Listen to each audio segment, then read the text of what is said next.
92.5. Brooke and Jubal's second date update.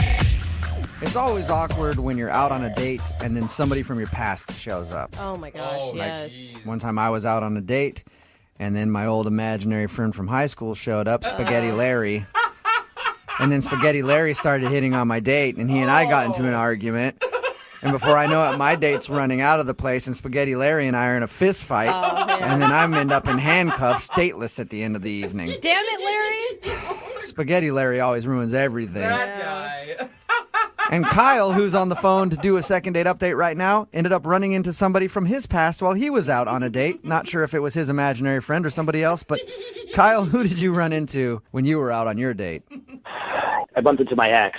Oh, I was worst. really going to Yeah. hope you were saying like your friend. ex-teacher or your ex-boss. That's worse than getting into a fist fight with your imaginary friend on a first date. So tell us before you get into running into your ex, where'd you meet the girl that you went out with? I met her on Tinder, though. I had good vibes from her from her photo, not to sound pervy, but, it was good. We both swiped. We both swiped to each other, you know what I'm saying? Yeah. So we met up for a couple of drinks at this local bar, and this girl, Megan, she's great, beautiful. We were vibing, so then I went to the bar to get some drinks, And then right there, lo and behold, I saw my ex, Kathy, who I just broke up with like a month ago. So still fresh. Yeah. I thought this was like an old ex. Yeah. And did you guys leave things on good terms, or was this a bad breakup? Yeah, it was pretty messy. She's been stalking me. She's been talking to my friends. She's been calling my parents, seeing like how I'm doing. And I've blocked her from my phone. I've blocked her off Facebook, and she's still like trying to get in my life through other people. And it's just like I'm just trying to just cut her off. And I don't know. That's what kind of annoyed me when I saw it at my favorite bar. I'm like, this is my bar. Like, I brought you here the first time, like, we dated. Like, why are you here again? Like, Yeah. That's what happens in breakups. Somebody always gets the bar. Yeah. right.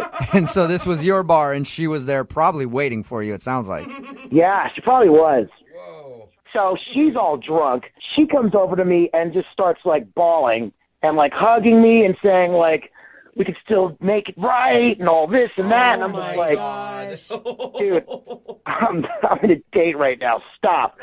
It was very excruciating. Did the girl that you were out on a date with see her talking to you? Yeah. I have no idea because I brought her to the back because she was starting to make a scene and everyone was looking. So I was like, all right, let's just talk in the back, Oh, man. Did you get her to leave after you guys went to the back? I finally calmed her down and I got her out. How long did this go on? How long was Megan sitting there while you're in the back trying to calm down your ex-girlfriend who's in tears?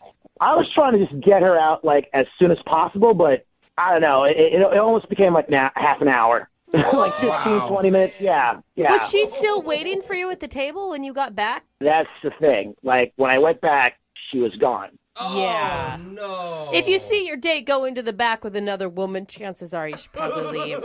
Yeah, and that's what pissed me off because like I didn't get a chance to explain the situation. So I actually texted her, right? And I was like, "Hey, where you at?" And she texted me back, "Nice try. I don't play like that." Oh, no. Okay. So she definitely saw you go back there with your ex. Probably doesn't even know the whole situation and thought something else was going on. Yeah, she probably thought I was macking on some other chick when I was trying to get a drink, and she probably thought, "Oh, I'm a player." Like I'd probably think the same way, Yeah, definitely. I would think the same thing if that happened to me. How it looks. Was that the last thing you heard from her, just that text, or did you guys talk more? That was it. Like I texted her, "Let me explain," but just a wall of silence. Yeah, I don't blame. I mean, man. there's so many red flags there. Even if you weren't hitting on another person, like there's a crazy ex involved. Even then, that explanation. Yeah, I mean, baggage. Are you ready to date? Yeah, I've been ready to date for the past 6 months since I was dating Kathy. Okay, she's a psychopath, and like that's why I'm calling you guys because like I want to move on, and Megan's awesome, and I just want a second chance because like I get it, it's a first impression, but like that's not me. Yeah. Okay, well, we'll play a song, come back, call her, and get your second date update, all right? Awesome, thank you, man. Yeah, man, hang on. Moving 92.5. Brooke and Jubal in the mornings. Second date update. Right in the middle of a second date update, and if you're just joining us, Kyle is on the phone, and Kyle basically went on a first date with his ex-girlfriend. Because kind of. he ended up spending more time with her than he did with the girl that he actually was out with. He met a girl off of Tinder. Her name is Megan. They went out to his favorite bar, and who was there? His ex-girlfriend. When he walked to go get some drinks, his ex approached him in tears, and then he had to pull her to the back of the bar and have like a half an hour conversation. During that time, Megan, the girl that he was out with, left and hasn't talked to him since, other than a text message that just said, "I don't play like that." Oh, man. So we're assuming she saw him talking to his ex and doesn't know the full story. He at least wants to get her on the phone and tell her, "Hey, that was my ex-girlfriend. That doesn't mean anything." All right, Kyle, are you ready? Yeah, let's go. Kyle, this is going to be a really hard sell to get her to go out with you again. Hey, I'm the victim in all of this, okay? Like, I didn't get a chance to explain what happened. It's not my fault. This is a circumstance that happened beyond my control. Yes. And I feel like I deserve another chance because, like, my ex scared her away from me than me. At least have me alienate you, not my ex, you know? If I'm going to screw this date up, I want it to be on my own terms, not my ex-girlfriend's terms. Right. Okay, I'm dialing her phone number right now. Here we go.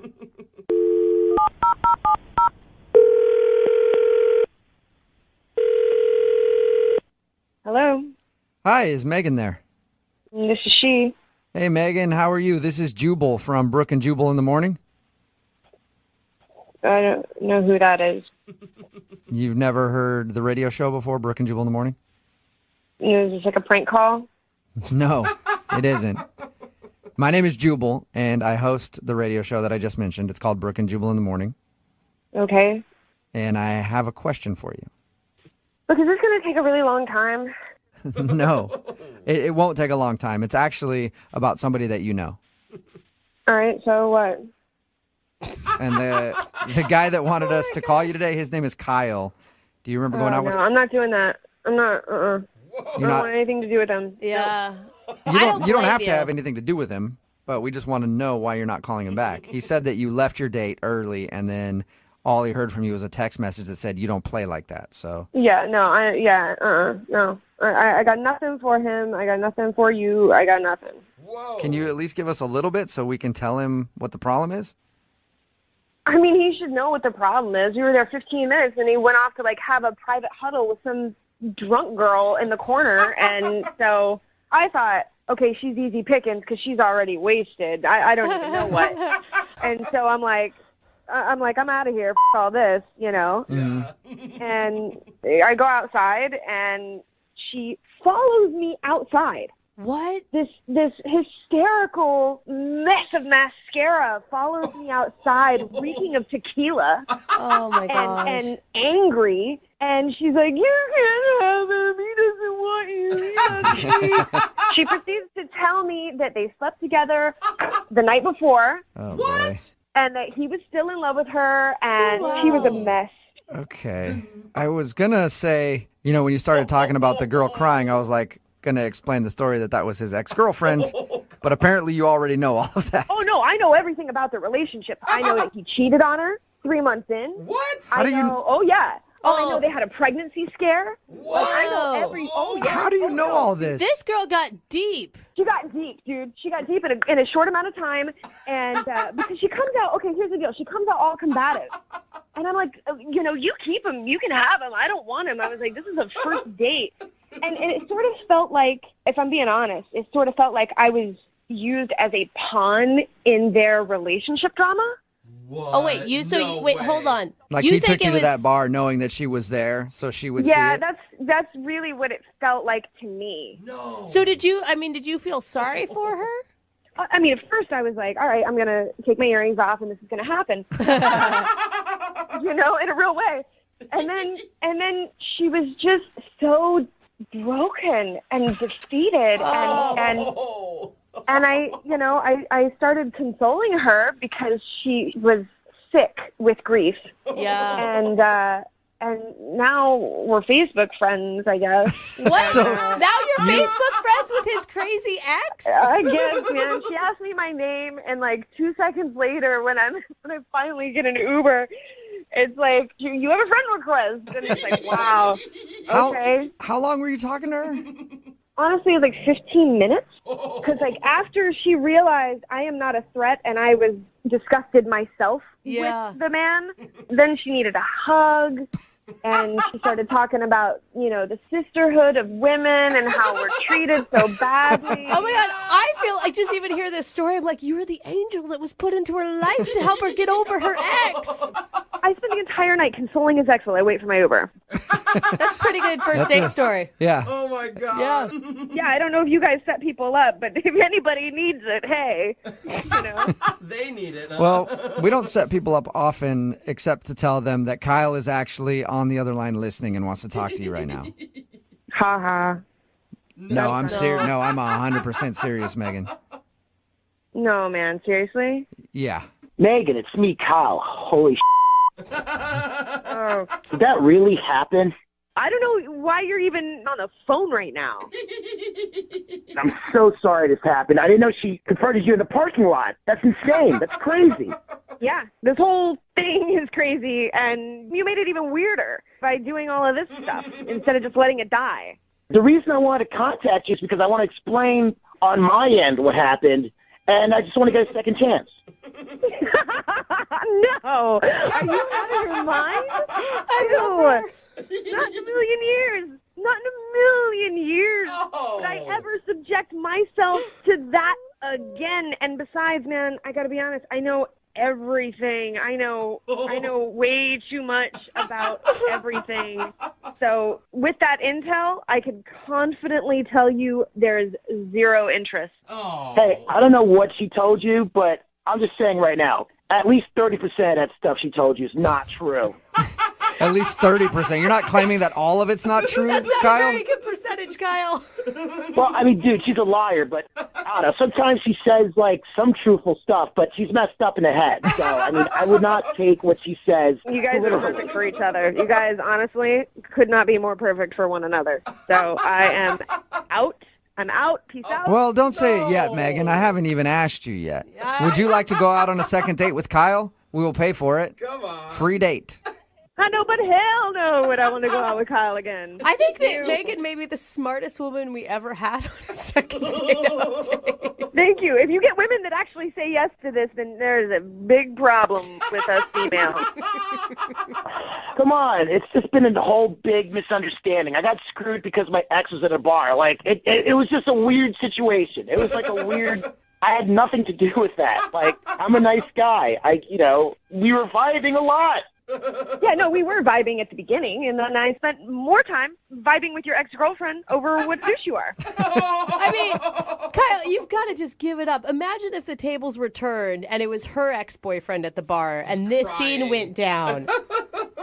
I would totally understand. I would totally understand. her You're such a situation. liar. Easy to say. Yeah, right. Well, Megan, thank you for being honest with us and telling us what happened. Yeah, no problem. And better luck in the future on your dating life, okay? God willing. Brooke and Jubal in the morning. Somebody texted in a very good point at 78592. They said Megan should be on Battle of the Tinder Dates. Yes, she should. It's Brooke and Jubal in the morning. We're talking about today's second date update.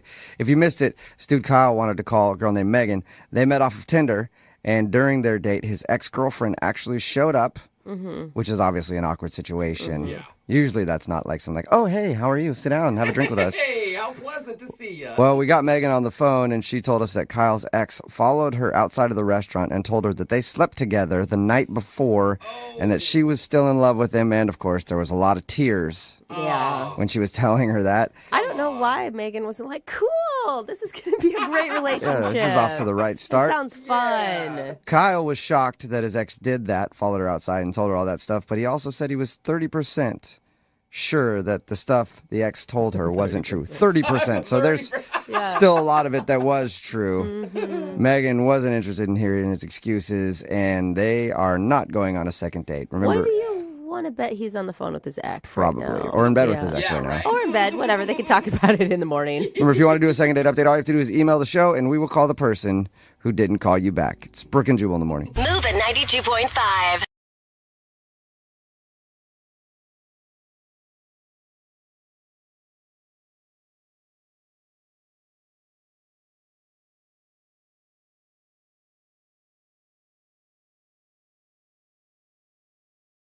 Moving 92.5. Brooke and Jubal's second date update. I don't think it's a big secret that a great place to meet women is at a wedding. Yeah, that's Emotions true. are running high. It's all about love. It's a perfect place to catch a fish if you're a fisherman. And that's where Brianna met this guy named Christian. Right, Brianna? Yes, Aw. it was a really good story. And everybody's so happy at weddings. That's what's so great about it. The Yeah. energy is positive. There's Yeah, love well, in the air. It's kind of like a desperate happy Bri- too sometimes. Yeah, Brianna's story is a little awkward. Why Oh, don't you it go is? ahead and tell everybody what your email said? Yeah, I actually wasn't happy that day. Not on purpose. I mean, I was really happy for them, but the wedding was the wedding of my ex-boyfriend. Oh, We hadn't been together in a long time, and we were really good friends. Yeah. I mean, I was still, like, it's still just hard because it's like, okay, he found his person, and he's getting married, but then I haven't. So, you know, it was like mixed feelings. So I was a little emotional that day. yeah. I've gone to a wedding of an ex-girlfriend. Me too. Yeah, and it's a weird experience. It's not a good idea. No, I had fun. I thought it was awesome. It didn't bother. The only thing that bothered me was when, in her vows, she said, "You're the best man I've ever known" to that guy. And I was like, wait a second. We know each other. Did you object? Did Pretty you well, say, yeah, that's when I stood excuse up. me. I'm right here. So you were feeling pretty down watching your ex-boyfriend get married. Well, I was okay, but yeah, I mean, it was the ceremony itself that when they Right. exchanged vows. That is the hardest part, actually. And I didn't think it would bother me, but it did kind of get to me. So I was crying a little bit, but I was off by myself because obviously I didn't want anybody to really, Oh, you poor you thing. know that I was upset. And this guy just comes out of nowhere. His name's Christian. You know, he was so nice, and he made me feel so much better. And we ended up hanging out and having just an awesome time together. So Did you tell him that it was your ex and that's why you were upset, or did you just say, love really chokes me up? it wasn't like I was pining away from him. He knew the situation. He knew that we hadn't been together in, years. Okay. So it wasn't like, oh, I still love my ex. It was more of a, I haven't found my person. So I'm assuming after you guys hung out at the wedding and everything else, you guys spent the night together. So it usually happens, right? What? No. No? Not one of those. Oh, come on. Did you do anything with A him? little credit. Did you kiss him? We kissed one time. Okay. But then we hung out after that, and it was nothing major. It was nice. It wasn't, no. And you're still wondering why he's not calling you back, huh? Oh, Jubal. Come on, dude. How did it end between you guys? So you kissed and then what? No, then we were still hanging out after that, but then he had to leave suddenly. He was with his friends. They were driving. So when they wanted to go, he had to go. But he did ask for my number. He was supposed to give me his number too, but I didn't have my cell phone on me. So I was like, whatever, he'll call me. But then he never did. So what'd you do then? If he hadn't called you, how'd you find him? That's the thing. Like I was like, okay, well, maybe he was busy or playing it cool, but he never called. So after about a week and a half, which I thought was enough time to give him, I was really embarrassed, but I just didn't understand because we got along so well. So I asked my ex.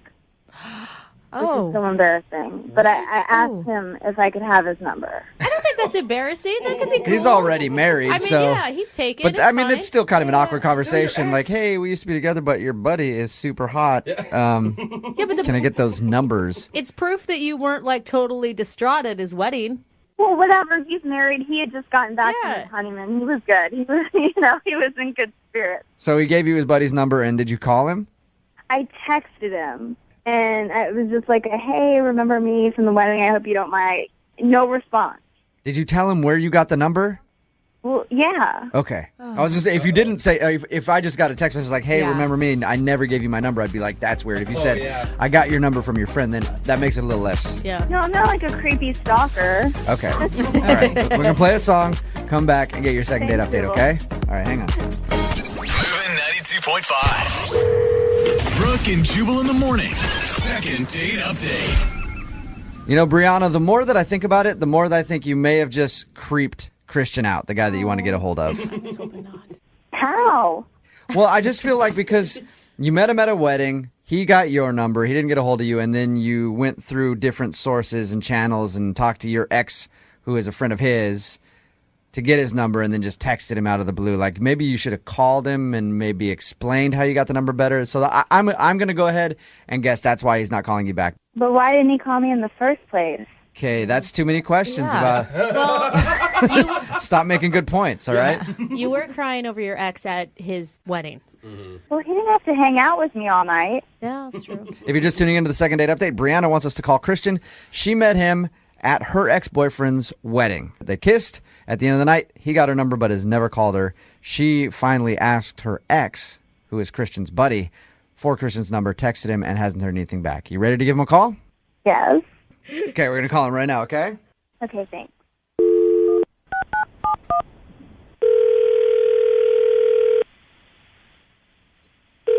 Hello. Hey, is this Christian? Yeah. Christian, what's up, man? How are you? This is Jubal from Brooke and Jubal in the Morning. I'm moving 92.5. What? Yeah. How you doing? Who are you, dude? Jubal from Brooke and Jubal in the Morning on the radio station Moving 92.5. We have a morning show. Why are you calling me? I wanted to call you to talk about a mutual friend that we have, a girl named Brianna. Brianna. Yeah. You met her at a wedding a little while ago. It was your buddy's wedding. That chick. Yeah. You know, Oh. A friend of yours? Not really a friend of mine. Oh. friend of mine, yeah, friend of mine. She says that you guys hung out that night and you ended up getting her number but never called her. Was there something that she said that was wrong, or? No, she didn't say anything wrong. I liked her. She's cute, but it's just, I don't know. It's not going to work. Christian, I mean, you just sound really negative and a little almost angry right now. I'm not angry, negative, just because I don't understand why y'all are calling me. We went out, we didn't even go out. We met at the wedding, we hung out, we made out. Yeah, like, we get all that it was just a one-night thing or whatever, but, like, she liked you and would like to see you again, and she's just wondering why you won't call her back. That's all. I don't know. I kind of talked to my boy about it, the guy that she went out with, and let's just say he illuminated me, and that was it. You mean the groom? Yeah, the groom. Okay. Her ex-boyfriend. That's who you talked to about her, obviously. Yeah, that's who we have in common. I was hoping that not more of her exes Yeah. were also at the wedding. You're like, she knew every dude at the wedding. So, what did your buddy say about her? I mean, they're friends, right? Yeah, obviously they're still friends. She was at his wedding. So, did he say something about her that made you not want to call her? He told me about their relationship, and she wasn't. She's not exactly a tomcat in the sack, if you catch my drift. Oh, she's boring. He said she's bad in bed? Yeah, he kind of said. Wow. That's a deal breaker. Come on, Yeah. you guys. It's not only that she's bad, it's that she's super boring. Like, he was like... Wow. He didn't have to conjure up images to keep it happening. He had to conjure up images to keep it... You know what I'm saying? Yeah. All right. Okay. Guys. Hey, Christian, Brianna's actually on the other line right now. Brianna, go Come ahead. on, she is not. Brianna, say hi. That's why you didn't call me? Look, I consider myself quite adroit in the skills of the bedroom. And I didn't necessarily want to have to teach someone, but it's not like you need teaching. I think you just need... Okay, let me tell you something. Obviously, he doesn't want me dating you. Because if you actually knew anything about our relationship, the entire thing was based on sex. Oh. Okay? He said I was the best that he ever had. But, like, who he's with now doesn't compare to that. Which is what's so horrible, which is why I was crying. Which, by the way, you don't even deserve to get any now anyways, so it's your loss. Well, I mean, he and I have been around the block a couple of times. I sort of know his, let's say, proclivities, and why would he not want us to get together? He's obviously married. Oh, my gosh. You know what? Keep walking around the block, both of you, because now I'm pissed. Good for I'm pissed you. at both of you. Like, he's supposed to be my friend. Like, why would I actually went to his wedding? And you're just That a was loser. weird. The fact that you would even listen to something like that and not even, like, find out for yourself. You're pathetic. Oh, wow. Okay. Brianna, what are you more upset about? The fact that you've been called bad in bed, or the fact that you think that your ex is trying to block you from dating his friend? Well, now I'm just pissed at the fact that I was so good in bed, but obviously not worth staying with forever. Oh, Yet you jeez. won't let me date somebody new. Can I ask Christian, you? she sounds really fiery. I think that her ex might have been lying about it. Yeah, this is making me rethink my whole...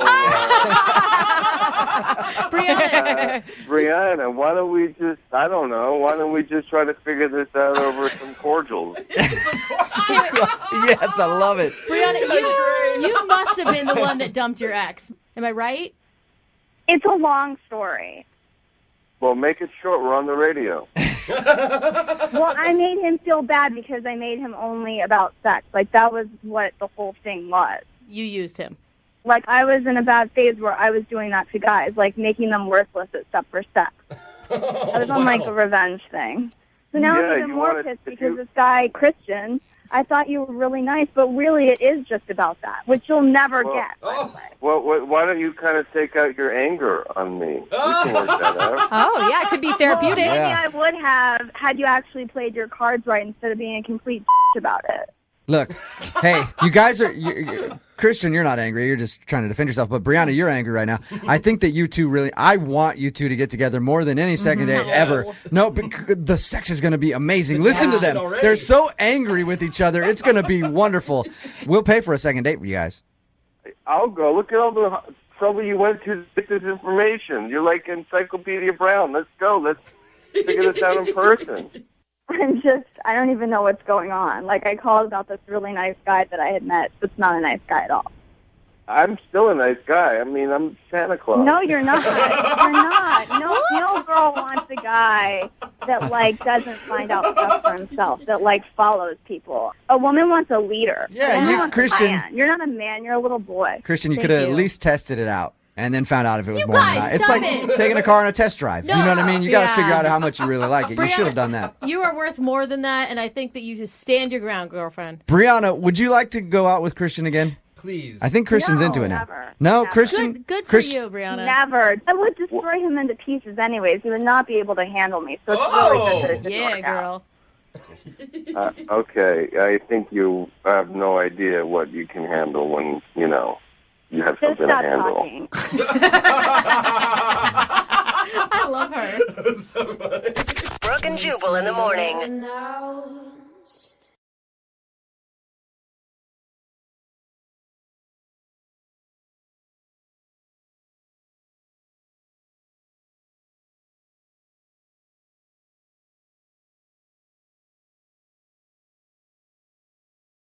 Need LASIK? Trust the experienced team at the LASIK Center at Evergreen Eye Center. No glasses, no contacts, no limits. What will you do?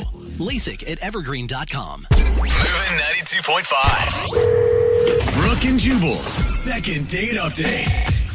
You know, we learn a lot from second date updates. And one of the things that we haven't talked about enough that I think we're learning is that when you go out on a first date with somebody, do not let them use the bathroom. Well, don't let them go to the bathroom. If they have to use the bathroom, you make sure they relieve themselves right in your plain sight. Right there at the table. Make sure they relieve themselves right there at the table. I okay? have not learned that. You're the other one that's picked that up. Not only is it sexy, we already know that, but every time somebody goes to the bathroom, they disappear. We hear that all the time in second date updates. If someone's going to ditch, that's when they do it. Where people go out with someone and then they go, excuse me, I got to go tinkle real quick. And then they're never to be heard from again. And that's what happened to Tara, who's on the phone for a second date update right now. What's up, Tara? Hey, how's it going? Good. Dude, he So ditched you're- you on a bathroom break? Yeah, never let your date go to the freaking bathroom. Oh, Yep, my God. that's what I'm saying. Like, horrible. don't break the seal. Oh, my God. Okay, well, before we get into him ditching you, where'd you meet this dude? So we'd met on Bumble, and we'd been, like, chatting for a little bit. And he was, like, a funny dude. Like, we got along. And I was supposed to go to a concert with a friend. And then last minute, she totally ditches me, and I really wanted to go, and I didn't have anybody to go with. So I basically, like, took a chance, asked this guy if he'd come with me to the show, and he did, and it was fun. Okay. Yeah. What's his name, by the way? His name's Ben. Ben. That's okay. like a good opening that you took. Yeah, like, super chill, but not too much conversation, just enough. Right. And did you guys have fun? It was a blast. We had so much fun. We were, like, dancing around. He was enjoying the show, too. So, I don't know. I feel like you don't have a good take on his actual emotions if he left in the middle of the date. Not at all. I literally don't get it. We were having such a good time up to that point. Literally 5 minutes before, we were making out. Like, I don't get it. What? Oh, wow. He made out with you and everything? Yeah, we were dancing. I mean, there was kind of, like, this one point where we were dancing, and it was, like, really crowded, and we kind of, like, lost each other for maybe, like, 5 to 10 minutes. Yeah. Okay. So, like, we found each other, and right after that is when, like, the making out ensued. So I figured it was fine. Right, and if he was going to ditch you, why wouldn't he ditch you when you lost each other? Exactly. Exactly. That's what I was thinking. Yeah, that would have been the perfect time to get out and be like, oh, sorry, it was crowded, and I Couldn't thought maybe find you you. left, and blah, blah, blah. Yeah. And then, like, a little bit later, after all of these fun things, he was like, oh, I have to go to the bathroom. And then apparently the bathroom ate him. Is there any way that you said it was so crowded, maybe he really honestly couldn't find you again? See, that's what I was thinking, but even if you can't find somebody, you usually answer your phone. Oh, yeah. Yeah. Like, I'm so So- sorry. And even if it's like dead that night, you call maybe the next day or... Exactly. Okay, and you haven't heard anything from him at all? Not at all. Nothing. So what are you feeling right now? Are you pissed? Are you... I'm just annoyed and confused. Like, honestly, he's a Bumble dude, so saying I'm pissed is, like, a little far. Okay. But I'm just confused. Like, I give you a free ticket to a great show, I dance on you, and then we make out. And that was so fun. And then you leave? Mhm. Like, really? Yeah. Really? Like, I know I'm a great kisser. Sorry if you're not. But Was there anything awkward that happened after the kiss? no, like, other than us losing each other, which didn't seem like that big of a deal. Oh, my God. What if he was cheating on you, and then when he kissed you, he felt guilty and he had to go? Oh, well, there's an idea. Yeah, didn't think about that one yet, did you? No, that hadn't crossed my mind. Thank you. How many times have you tried to reach out to him since you guys hung out? I mean, I texted him quite a few times that night just because I was worried. And then the next day I hit him up. And then a couple days after that, and then I just left it alone. Yeah. Yeah. And because he hasn't responded at all. Yeah, at all. You're not being creepy at all. That's like the perfect amount of... Yeah, I mean, Okay, that's what I was wondering. and texting him a few times that night, like after you can't find him, is understandable. You didn't freak out on him, did you? No, I was just like, hey, man, is everything good? Like, where are you at? And then I was like, okay, I can't find you. And then I was like, dude, I'm going to leave in like 10 minutes. Yeah, that's normal. Dude, you're being a Yeah. lot more chill about this than I think I would be. Yeah. I think I'd be really mad. Like, I've had time to process. And again, I mean, he was really cute, but like, I've also matched with way cuter guys. So yeah. I just want to know, like, it was a blast. Like, I just want to know why. Okay. Right. Well, we'll play a song, come back, and call him and get your second date update, okay? Okay. All right, hang on. Moving 92.5. Brooke and Jubal in the mornings. Second date update. If you're just joining us for today's second date update, Tara is on the phone, and she went to a concert with a dude named Ben, and she got ditched. He said he had to go to the bathroom and then left, and she hasn't heard from him since. And if you were listening to the first part, I said earlier, this is proof that you shouldn't let people leave to go to the bathroom on a date. You should make them do it right there in front of you. And I take that back. That's a little bit extreme. Yeah. But I think from now on, if you're on a date and somebody says they have to go to the bathroom, you simply just follow them into the bathroom Oh, that's a so that better you know idea. they won't leave you. Much better idea. Tara, you want to try that next time? Actually, yes, I'm taking notes. No. Okay, good. Have you ever been ditched before on a date? No, never. I'm usually the one that does the ditching, which Right. is why this is even more confusing. How Yeah. How long did you wait at the concert before you realized, oh my God, he's just gone? I mean, I was still really enjoying the show, so I definitely stayed till the end and then was like, oh, I don't know you people around me.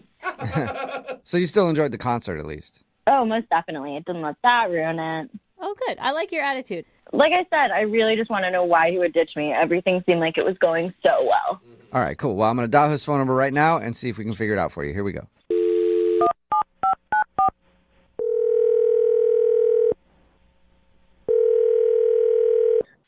Hello? Hi, can I speak to Ben, please? Yeah, this is Ben. Hello, Ben. Hi. How are ye today? I'm doing okay. Ye is Spanish for you. Huh? I'm sorry, what? Oh, sorry, I should have introduced myself. This is Jubal from Brooke and Jubal in the Morning, the radio show. Okay. Okay, cool. Well, I'm calling you today because one of our listeners actually emailed us asking if we get in touch with you.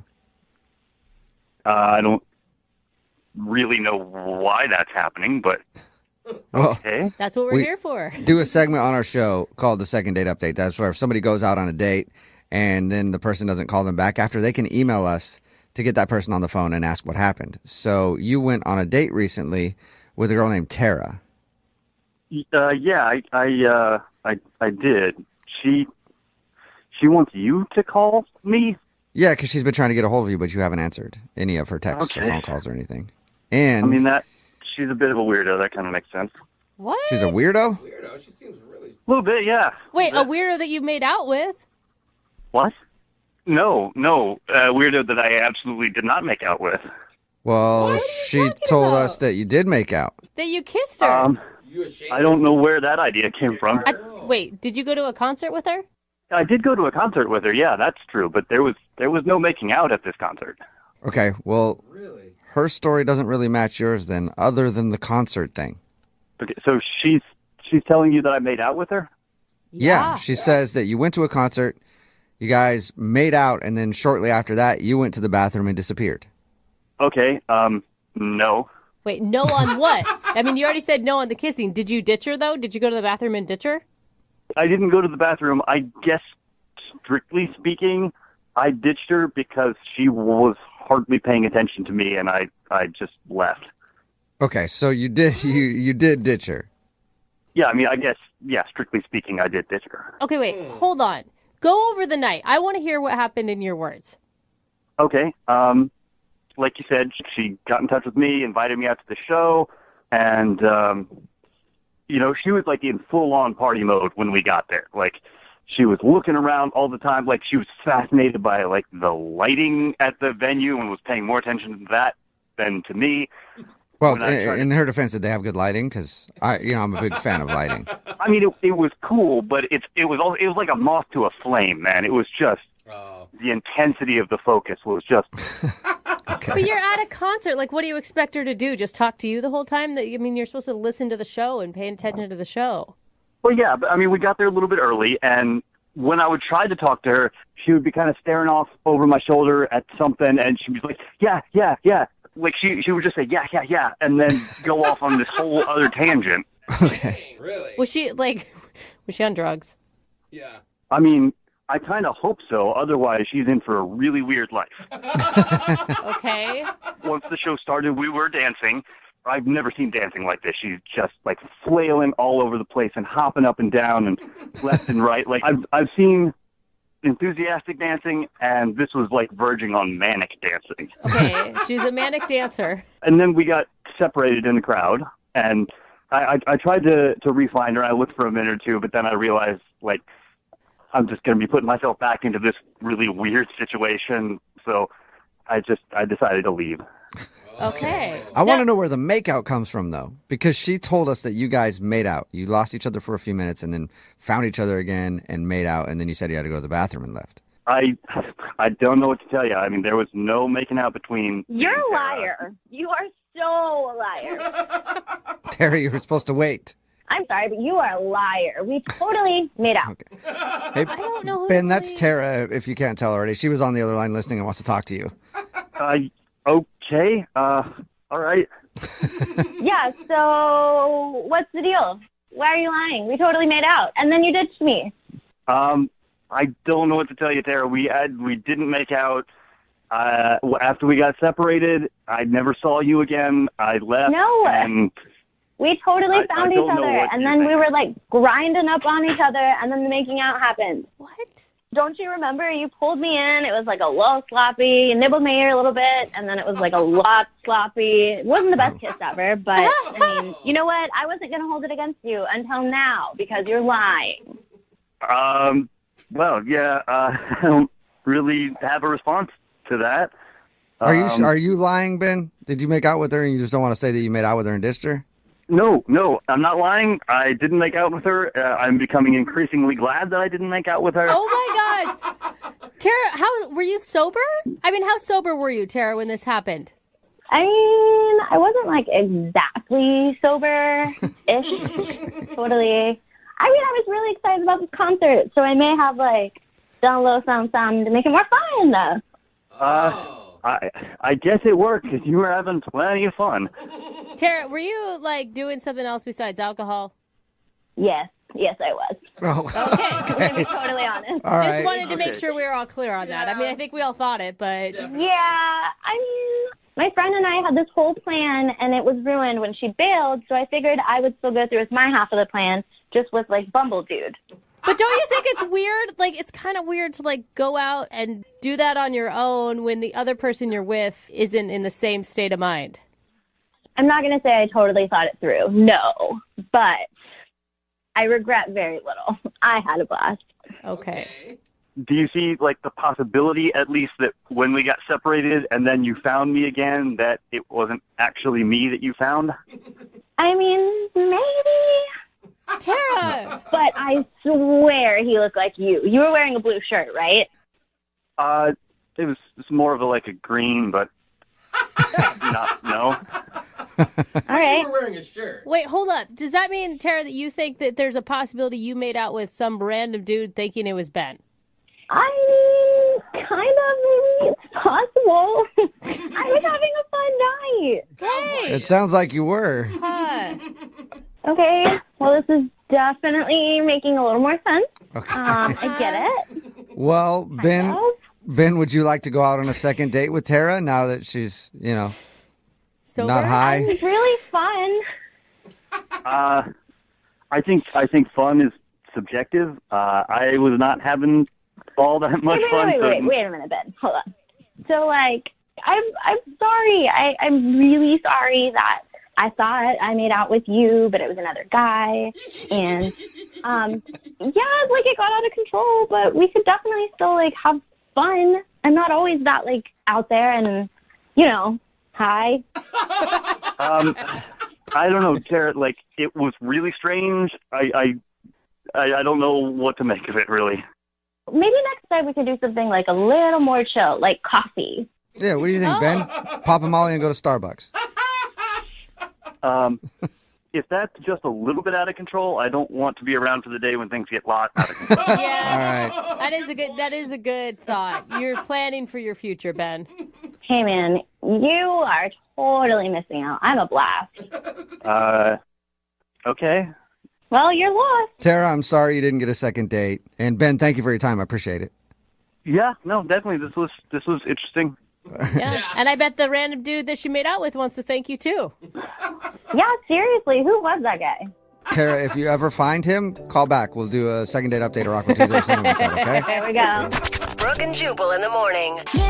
And every single thirsty dude is texting in wanting a date with Tara. There's a Brooke and couple- Jubal in the morning. There's a couple ladies who also want to date with Tara. Every single thirsty person. So, That's fine. yeah. Everybody wants to date with Tara. Huh? If you missed today's second date update, Tara wanted to call a dude named Ben. She actually had plans to go to a concert with a friend, but her friend bailed, so she hit Ben up on Bumble, and then they met up at the concert, and Ben ditched her. We got Ben on the phone and found out the reason that he ditched her was because when he showed up, she was acting kind of weird. And she was staring at the lights, super happy, kind of spacey. And he ditched her. And then she said that she made out with Ben, but it turns out she was so high on something that she made out with another dude and thought it was Ben. Wow. In the end, they decided not to go out again because I guess Ben isn't down with that. Yeah, he's not really that hardcore. That's all right. I don't think Tara's looking for a long-term relationship. No, it She's doesn't trying to sound have like it. fun. Yeah, Yeah. exactly. Remember, if you want to do a second date update, all you have to do is email the show, and we will call the person that didn't call you back. It is Friday, so Young Jeffrey's Song of the Week is coming up at 8:10. Moving 92.5.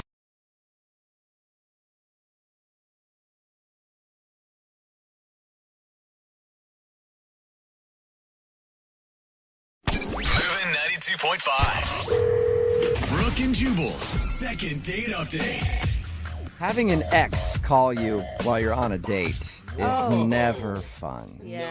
I've had numerous exes bug me while I've been out on dates. Like call on my phone nonstop. Now, granted, they weren't exes at the time, but they would call me and be like, "Hey, where are you? Why aren't you home? Haven't seen you in a couple days." I'm like, "Don't you know you're about to be my ex? Stop bugging me on this date." You gotta get off me, lady. And Kyle, who's on the phone today to do a second date update, apparently had his ex blowing up his phone the whole time he was on the date. No. And that's why he thinks he's not getting a call back. Kyle, what's up, man? How are you? Hey, what's going on, guys? Not much. To establish, this is a true ex, not like what Jubal just described, right? No, this is a real crazy ex. Okay. So yeah, So your email said she was bugging you the whole time. How'd that happen? she was totally blowing up my phone, man. Texting me the whole time I was on the date, and she was just bringing up old stuff, and it was like, oh, that's annoying. Just craziness, just stuff that doesn't even apply to everyday life. And how long ago did you guys break up, you and your ex? Like 6 months. Ooh, Wow, that's a while ago. Yeah. So has this been an ongoing problem in the last 6 months? Yeah, every now and again, like every couple of weeks, I'll get like this barrage of insanity. Yeah. It probably depends on where you check in on Facebook. She's like, he's at a dinner place. He's with a girl. I'm going to call him. And you know what, man? I don't check in anymore because of exactly that. I don't do any of that stuff. Did she know that you were on a date? I don't know. Probably. I don't know how she could have known because, like I said, I don't like broadcast it. I don't put it out there because I don't want to hear it, man. I don't want to get the crazy thrown at me. Now, the girl that you went out with, did she know that she was bugging you, or was it just in your mind the whole time and it was hard to concentrate?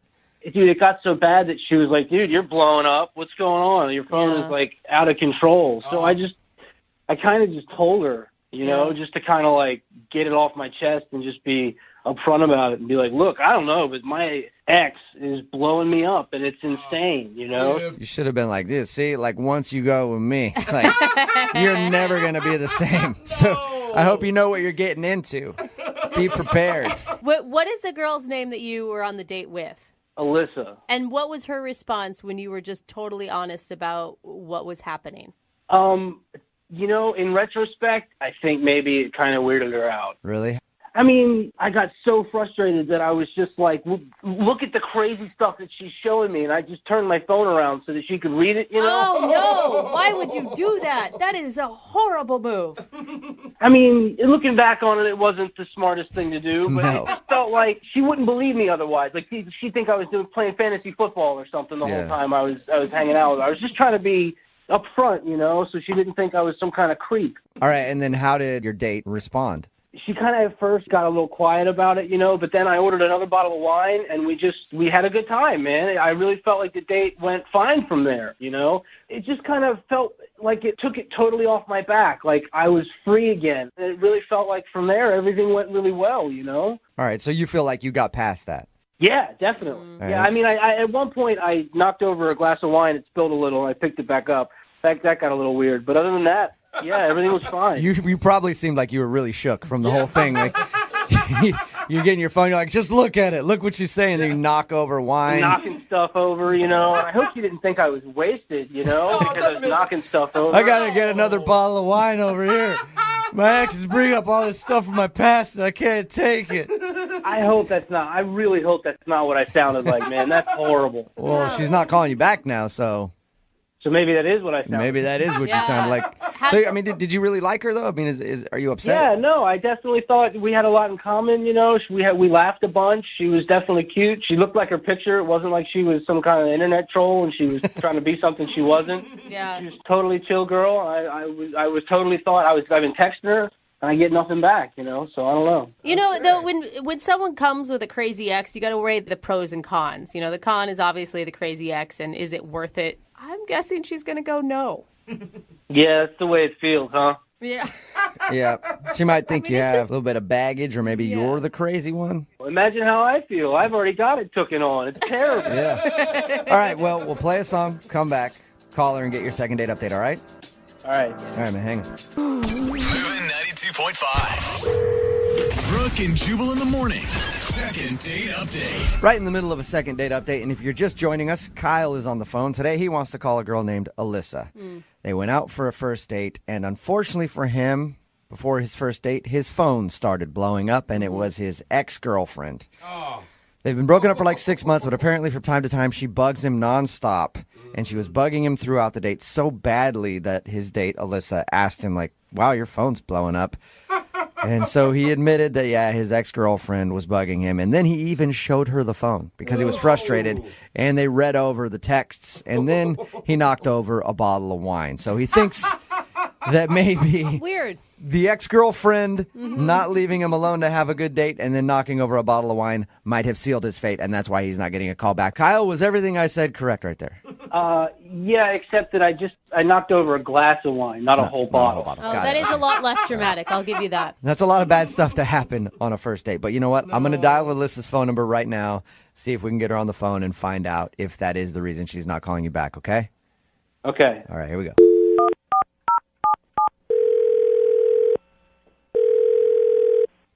Hello? May I speak to Alyssa, please? Yeah, I'm Melissa. Hey, Alyssa, how are you? This is Jubal from Brooke and Jubal in the morning. The radio station? Yeah, the entire radio station. Well, I mean, why are you calling me? I just wanted to talk. yeah, she sounds Honestly, excited. I need somebody to talk to, and I figured I would dial a random phone number, hoping that Alyssa would answer, and it all worked out. Sometimes life is crazy like that, Alyssa. What's the real reason you're calling me? Well, because I got an email about you. It's from a guy named Kyle that you went on a date with. What? Yeah, you went out with a guy named Kyle a little while ago, right? Unfortunately, I did. Okay. So obviously you didn't enjoy your date with Kyle very much. No. Well, Kyle enjoyed his date with you, and he liked you a lot, and that's why he emailed us, because he wanted us to see if we could get you on the phone since you haven't been responding to any of his text messages or phone calls or anything like that. Oh, really? Mm-hmm. So do you think you could tell us why you're not wanting to go out with Kyle again? I don't know that I want to broadcast it. I mean... Well, you don't have to broadcast it. We will. I know what you mean. I just don't want to really say it on the radio. He told us about your date, and I would think from his recap that it would make him look bad. Yeah. Okay. So you probably already know the reason why. I mean, he's told you about the date. I'm guessing it's from his ex-girlfriend texting him throughout the date. He told you about that? Yeah. He told us about that, and he told us about how he spilt some wine after, too. And how he handled the ex thing, like showing you the text messages. I know. And I'm on the first date with this guy. So what are you doing? Yeah. Pretty boneheaded move, for sure. So that was it then. We should tell him never to show a date the crazy text from your ex-girlfriend that you're getting. Well, yeah, that's definitely good advice because that wasn't good at all. Right. But, you know, I have a crazy ex, so I get it. So I we talked about it, and I was like, okay, got to let him off the hook a little. So, maybe he's nervous, whatever. So wait, you're saying that you moved past that and you were okay with it? I mean, I wasn't okay with it, but I was willing to, really give him a chance. You know what I mean? All right. Then what ruined it? The wine? He blew it again? Spilling the wine, and you just had it. You're like, dude, that was a good glass of wine, you idiot. Perfectly good wine. It's a party foul. It's a dating foul. No, it was really the conversation leading up to that. He was very proud of his accomplishments and just talking about how much money he has. Oh, God. I mean, to the extent, it's 2 weeks ago, I rented a Learjet or something. It was like a private jet or something. Yeah, for his boys. And then they flew to Vegas. And then they're popping bottles. Wow. So jealous. I know. I'm actually really jealous of him right now. But both Jose and Jubal want to date him suddenly. Yeah. I don't get why men think that women are only interested in money. I think it's because he was overcompensating because of the whole ex texting him, and he thought that bothered me. Oh, so he was trying to impress you after messing up. Right. Yeah, and it obviously didn't work. No, and that's when the whole wine situation happened, and then I couldn't believe what he did. What did he do? So he knocks over the glass of wine. It goes all over the table. Uh-huh. And I'm thinking, oh, gosh, we got to get the waiter for napkins. So I'm looking for napkins. As I look up, I see him reach in his back pocket, and he has these, two $100 bills, and he's dabbing up the wine with money. No Shut up! way. Oh, my God. That's Did you just start amazing. laughing? Oh, my God. That is so out of control. Hundreds? I even asked him, I was like, what are you doing? And how did he respond to that?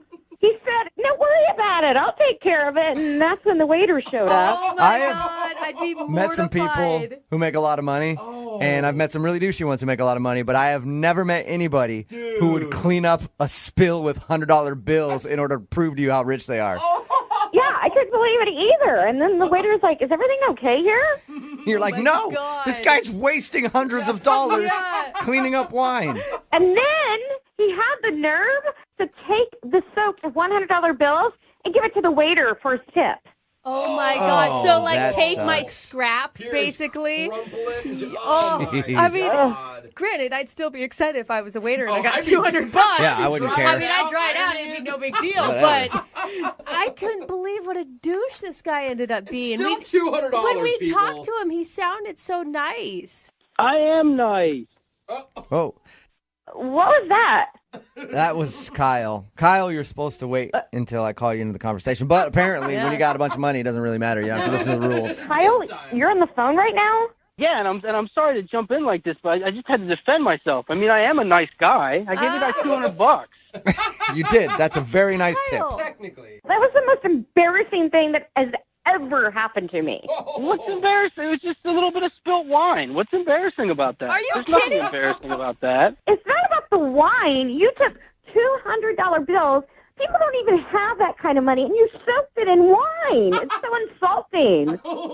It's not insulting. I promptly gave them to the waiter as a tip. I think that's a very generous tip. I think I was doing a nice thing. It's a nice tip, but like after using money to clean up wine on a first date, that's kind of a douchey move, man. Not kind of. Not kind. There's no kind of about that. I realize statement. that, but I'm trying to be nice to him so he stays on the phone. Honestly, I just grabbed it, but I make like 5 times that while we're sitting there eating dinner. So what's the matter? My God, you are still bragging. I can't Ballin'. even handle you right now. It's not bragging. It's a fact. I can't help it if that's my life. That's just the way it is. That's just a fact. Are you guys hearing this guy? This is what my entire date was like. This is exactly what I was talking about. Look, if you wanted to date somebody poor that acts all poor, then you shouldn't have been on a date with me. Dang, God. dude. I don't care about poor or rich. I just want to date a good person. Yeah. I'm a good person. I'm a good, rich person. There's nothing wrong with that. This is why I didn't return your calls, because the way that you talk about it, I mean, it's like I liked you before you started bragging about being loaded. I wasn't bragging about anything. I was just telling you about my life. That's just how it is. Kyle, I wasn't bragging about anything. you obviously have some insecurities, and that's why you're trying to make up for it with money. Like, I get that, but are you hearing what she's saying? Like, people can actually just like you for you. I think that's a positive thing. I totally agree. People do like me for me. It's just that I come with a lot of money. It's just people like me. It's part of me is all this money. Oh, my God. You're so bragging right now. And you know what, guys? You haven't even heard the worst of what he said. It gets worse? How? What? What did I say? I don't know how we got on this conversation, but I asked what his favorite things were, and he replied, commas. Commas? Like he's into... Yeah, commas, because he wants to get as many commas in his bank account as possible. Oh, my God. You didn't say that, Kyle, did you? That is so bad. Hey, man, everybody's got to have goals, and I got goals. More commas. That's my goal, man. But nobody is attracted to a person whose passion is just money. You haven't been on a date with me. Once you go on a date with me, you'll forget about everything except the money. Well, speaking of dates, Alyssa, would you like to go out on a second date with Kyle? Gosh. He will pay for it. I'm not paying for anything with you, Kyle. No. That's a good point, Jubal. Why should I? Kyle's got all the money in the world. He's got all those commas. Would you like to go out with him? You know what? He may have all the money in the world, but he has no class, so no. Yeah. No way. Didn't see that one coming. Well, you blew it, sweetheart. It's your loss. Oh, man, and the sweetheart, too. Oh, my gosh. Sorry, no second date for you, Kyle. Oh. Whatever. I'll go buy a second date somewhere else. I'm not worried about it. I can't even believe this guy. It's so ridiculous. Yeah, it is. But I do want to use that commas line at some point in my life. Oh. Thanks for that, Kyle. Brooke and Jubal in the morning. Text in at 78592 that says, is Kyle interested in dating a fat, hairy, 25-year-old man? Oh. No touching, though, but I would like to date him. Another text that says, that guy really makes me wish I was a gold digger. Yeah. But the douchebaggery was just too real God, for me to handle. Seriously, who could put up with that? Talking Oh, about my gosh. today's second date update. Of course, this guy Kyle wanted to call a girl named Melissa. They went out for dinner. He thought the reason that she wasn't calling back was because he was getting blown up by his ex the whole time. Yeah, which is awkward. Which is awkward, yeah. And a pretty good reason not to call somebody back, especially when he showed her the text Yeah. messages from his crazy ex. And she said that that was a little weird, but she was fine with it. But the worst part of the date was we're thinking maybe he was insecure, trying to overcompensate, or maybe that's just him. I don't know. But he was trying to show off how much money he had. They spilled wine at one point, and he took out two $100 bills from his pocket and cleaned up the wine with that money and then gave it as a tip to the waiter. Really, bro? I mean, come on. Let's be honest. How absorbent could those things be? Not very absorbent, no. I feel like there was a lot of wine still left on the table. Yeah, So it's not even just the douche part. It's like, that's actually not the best way to do this. It's just not logical. Some paper towels probably would be better. Yeah, and you know? money is so dirty. And I guess the whole time he just kept talking about how much money he had. It probably delivered one of my favorite lines that I've heard that I have to figure out how to work into a conversation. At one point, she asked him what his favorite things are. And he said, commas. I love commas because I'm just trying to get as many commas in my bank account as possible. Oh my God, if someone said that to me, I'd be like, commas? Is that like a new rapper that I don't know about or something? No, I just want commas in my bank account because I'm a baller. And a lot of people are texting in at 78592 asking to date Kyle. Because you know if you date him, you can just take him for all his money. And he doesn't care. He doesn't care either, So he knows gross, it. dude. So you know the deal going into that. Remember, if you want a second date update, all you have to do is email the show, and we will call the person who didn't call you back. Moving 92.5. In less than 1 week, the Pacific Northwest's favorite sinister circuit.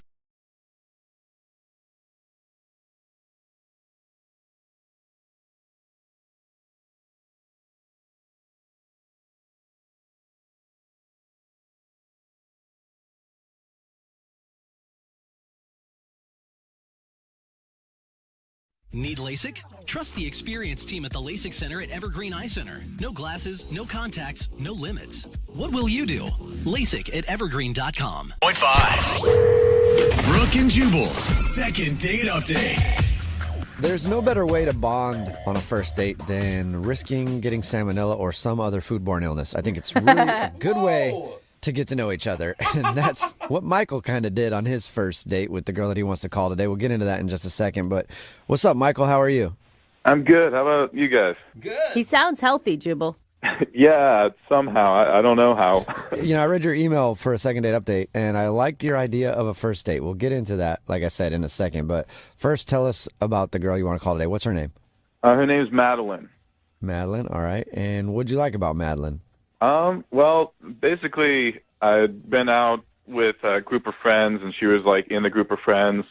We didn't really talk too much, but our mutual friend was telling me that she thought I was cute, and I thought she was pretty cute. So I got her number from the mutual friend and texted her, and a few days later, we set up a date. So what you liked about her is that she liked you first. Yeah. Yeah. She thought I was hot. I mean, it's a good start. It's a good start. Yeah. Your idea for a date was interesting. How did you decide to do that? I mean, first of all, tell everybody what it is, and then how did you decide to do it? Well, I was kind of tired of just, the old dinner and a movie type thing. I wanted an experience, so I went and looked for the lowest rated restaurant I could find in the area on Yelp. What? Why? That's a terrible strategy. Well, I mean, we were talking, and we decided that, like, the traditional, like, nice dinners, 5-star restaurants, well, one, they're crazy expensive, but two, they're kind of boring. Like, you go to enough of those dates, and they all kind of blend together, and wanted to try something new, and, Anybody can try to have like a great meal on a first date, but nobody really tries to have a crappy meal. And I like that. I like that idea. Yeah. I was searching and searching on Yelp for like at least an hour. Oh, man. And I found this like hole-in-a-wall Italian place like way on the outskirts of town. Like I'd never even been to this area before, but it had like 1.5 stars and just no good reviews on the entire thing. So Oh, that's so bad. And did it deliver on its promise? yeah, it really did. So what happened when you showed up at this horrible restaurant? Well, first off, we almost didn't show up because it's like not advertised on the street at all. Like we drove past it like 5 or 6 times, just like trying to find this location. Oh, I hate that. Like GPS says it's right here. Yeah, like we would pass by it and the GPS would say, "You're here," and then stop GPSing, and so we would just have to reset that. You're like, oh, it's actually that's the literally this dumpster that we're standing in front of. Is this hole in this wall? Yeah. I'm guessing since this was such a horribly rated restaurant on Yelp, there wasn't a long wait for you guys to get a table? No, we walked in when we finally found the place, and there was literally nobody there. There wasn't like a host or anybody in the actual place.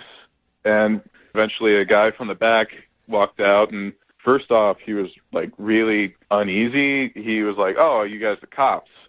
What? And we're like, no, we aren't the cops. This is actually pretty exciing. This is great. Yeah. That's a normal question whenever you walk into a restaurant, I think. Then he patted you down to see if you were wired. No. But then he was like, "Are you from the health department?" Which is kind of got us a little freaked out about whether or not this food was okay. And you still decided to eat there. Well, we were committed at this point. Like, we'd been talking about it, so we had to. But we were like, "No, we're not from the health department." And after that, he like really perked up, and all of a sudden he was like, "Oh yeah, well come on, let me get you something." Okay, there you go. But then we're sitting there and we're looking for what food we want to get, and we mentioned that it's our first date, and so he takes our menus and goes, "Oh, I got the perfect thing." Oh no! That means I got whatever's left in the freezer from whoever hasn't been here in so long. Yeah, so we're sitting there for like a few minutes just wondering what it could be, and he just comes out with a big bowl of spaghetti and meatballs. Oh! And that's it. That was his big surprise, spaghetti and meatballs. Yeah, that was This is the a big specialty. special thing. Apparently he's like proud of the meatballs, like it's some family recipe or something like that, but they were pretty run-of-the-mill. So... The heat up ones, the frozen meatballs. Oh, man. So he actually sits down with us at the table. What? So kind of the rest of the meal is us talking to him. That's got to be nice on your first date, getting to know this weird restaurant owner. I'm so happy to just have someone he around. needs to be socialized more, I think. Yeah. So was she into it, or was she annoyed by the end? I mean, I was taking it all in pretty good humor, and I felt like she was laughing along pretty well, but I am calling you guys, so I mean, something went wrong. Did you get a kiss at the end of the evening, or? No, there wasn't really an opportunity to be very romantic, but it felt like we had fun. I thought it was worth continuing getting to know each other, but maybe I'm wrong, I guess. Hasn't really been responding to anything. All right, well, we'll play a song and then come back and get your second date update, all right? All right. All right, hang on. Moving 92.5. Brooke and Jubal in the mornings. Second date update. If you're just tuning in for today's second date update, Michael is on the phone, and today he wants to call a girl named Madeline. They actually had one of the worst first dates ever, but on purpose. It wasn't a bad thing. They decided, as a joke, they would find the worst rated restaurant on Yelp and go eat there, and they did, and it was a really weird experience. And then they went to a dive bar after, and he can't figure out why he's not getting a call back. All right, Michael, we're about to dial her phone number. Are you ready to go? Yeah. I'm a bit nervous, but excited. And you thought that, like, maybe the date ended up just being a little bit too much for her? I think so. I can't imagine anything else. I'm afraid I freaked her out, but I remember she was the one who first expressed interest in me, so I'm really in the dark here. Okay. You don't think maybe she got food poisoning and died, do you? Died? Oh, I hope not. Well, she's not calling you back. That's the only thing I can think of is she's got to be dead. The That's what I restaurant always had think, though. 1.5 stars, not 0 stars. Oh, okay. Well, I'm going to dial her phone number right now. Here we go, Michael. All right.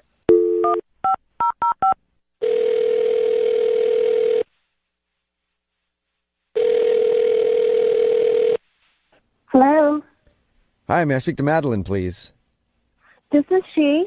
Hey, Madeline, how are you? This is Jubal from Brooke and Jubal in the morning. I think I made my payment this month already. Are you sure? Because I'm checking my records and I don't see a payment made. No, I mailed it like 2 days ago. I'm not a bill collector or anything else. This is Jubal from Brooke and Jubal in the morning. It's a radio show. Oh. You have Yeah. some weird bills, Madeline. I'm sorry. I get lots of weird phone calls. But if you'd like to submit a payment to me, I would be more than willing to give you my information and you can send a check. No, I give away too much money as it is. So what's up? I'm calling you today because we do a segment on our show called The Second Date Update. That's where if you go out on a date with somebody and then end up not calling them back after, they can email us to get you on the phone and find out what happened. And Michael actually sent us an email wondering if we could get you on the phone and ask why you're not calling him back. Michael? Yeah, that's a pretty heavy sigh there, Madeline. Yeah, I'm a little frustrated with Michael at the moment. Oh. Really? Can you tell us why? Well, it was just one of the most frustrating dates ever. Frustrated? Yes, frustrating. I don't know how else to describe it. Frustrating. He said you guys laughed, you had fun, you connected. Yeah, I really didn't have the opportunity to connect with him because I was, panicking the whole time. You were panicking? Yes. Why were you panicking? So, I don't know what he told you, but we went to this restaurant, way on the other side of town, which meant we were in the car for, 45 minutes each way. Okay, and I think you can tell a lot about a person by the way they drive. And Michael is not a very good driver. Probably one of the worst drivers I have ever ridden with. Whoa, really? Not road rage. I don't mean that, What did he... Yeah, like what? He's just clueless behind the wheel. So wait, so he was an aggressive driver? No, not aggressive. The exact opposite. Not aggressive enough. Jerking on the brakes really hard. I'm flopping back and forth in the seat when he's braking. When we're trying to merge, he slows down instead of speeding up. I swear we almost hit 3 cars. Yeah, I can understand why you wouldn't want to go out with him again. The people that do that are so obnoxious. You were actually having road rage while in the car with the driver. Basically, I was trying to keep myself under control, but my foot's pressed on the floorboard, I'm the one driving, oh my God. So wait, you liked him outside of that. It's just you can't date somebody who drives like that. I mean, I liked him when I first kind of met him. We were all kind of hanging out with some friends, but I didn't really get a chance to talk to him. And so on our date, I was so preoccupied, anxious about getting back in the car with him for another 45 minutes after the meal was over. I couldn't think about anything else, And then, I don't know, the restaurant guy sat down at the table and was talking. So, I mean, I have no idea if I like him or not anymore. I'm just, so terrified of him driving. I mean, it makes sense. If you're going to date somebody, you're going to be in the car with them a lot. It doesn't I guess make you could drive all the time. I don't think it makes sense. It doesn't, you really think it reflects who he is as a person. I don't know. If he's that, clueless and unaware, what does that mean about the other areas of his life that are not as important as, judgmental. Good question, Madeline. And we should just ask him because he's actually on the other line listening to this conversation and wants to talk to you. Michael, are you still there? Yeah, still here. See? Oh, my God. I mean, I'm genuinely sorry that you were scared, but I don't get how. I mean, I was going slow. I was, checking all my blind spots. I was cautious. Yeah, that was the problem, Michael. We're going 30 miles an hour on the highway. Whoa! Well, what you're not thinking about is I'm also trying to impress you at the same time. My mind is on the road, on my phone, and trying to get to know you. It's a lot of multitasking. Michael, I don't know what to tell you, okay? I mean, you're how old? You're supposed to be able to handle these things, have a basic conversation and, drive safely.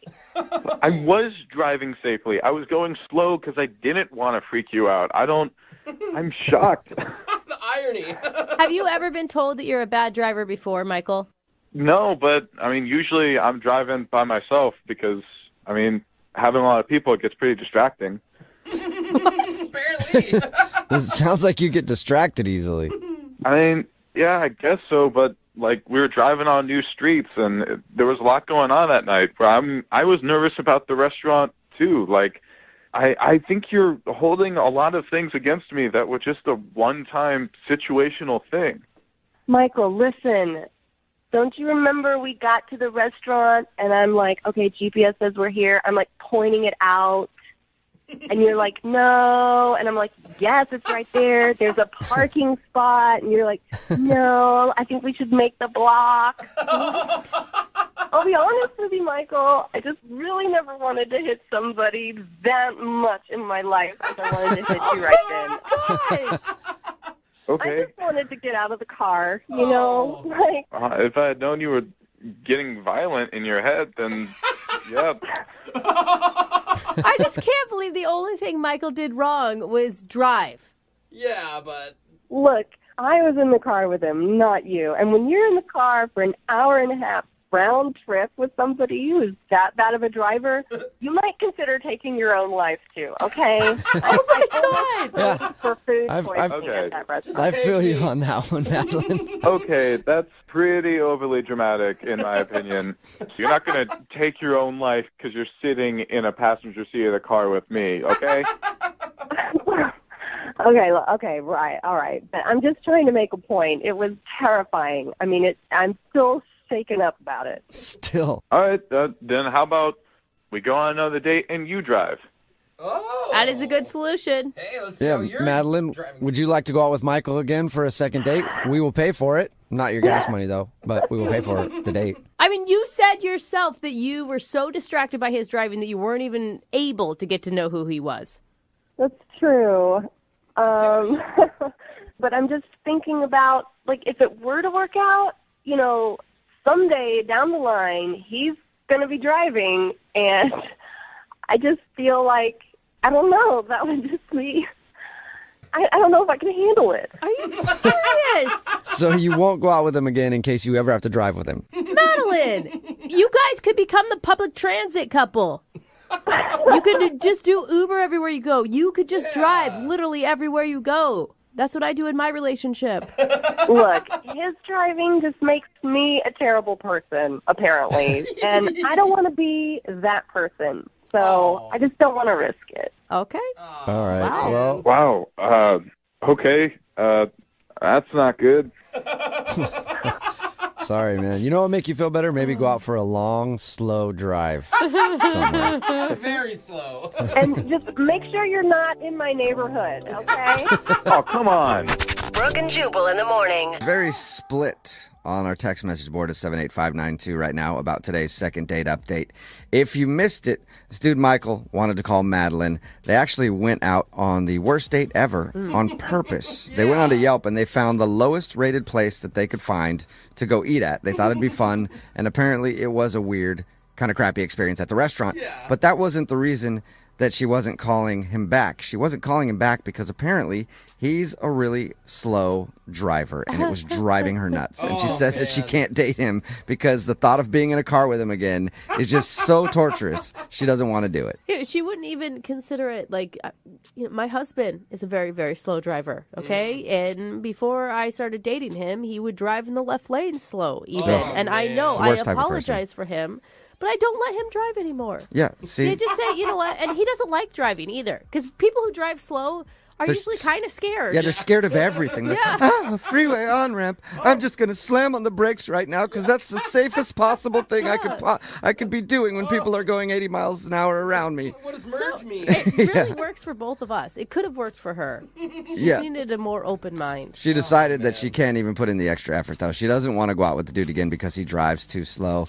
And a lot of people are texting in at 78592 saying that they have the same problem with their significant other, that they drive way too slow or, in some instances, way too fast. You gotta agree with her. Like, it would literally be a fight it'd drive me single nuts. time they go somewhere. Yeah. It'd be like, go faster, or then she would be driving and he'd be like, slow down. Yeah. Oh, no. Like, You think the most important thing about a relationship is driving compatibility? Yeah, definitely. Okay. I think it's very important. You do? Okay. Yeah. I drive very fast, and this is the worst possible area to do that in because everybody in Seattle drives incredibly slow. Incredibly slow. Yeah, it's crazy. And my girlfriend drives super fast, and like I got in the car with her, and I was scared for my life, and I was like, I think I love this woman. This is amazing. So yeah, I think driving compatibility is definitely a very, very serious thing to think about. Text in at 78592. really Would you date somebody who just drives you nuts the way they drive? Pun intended. Moving 92.5.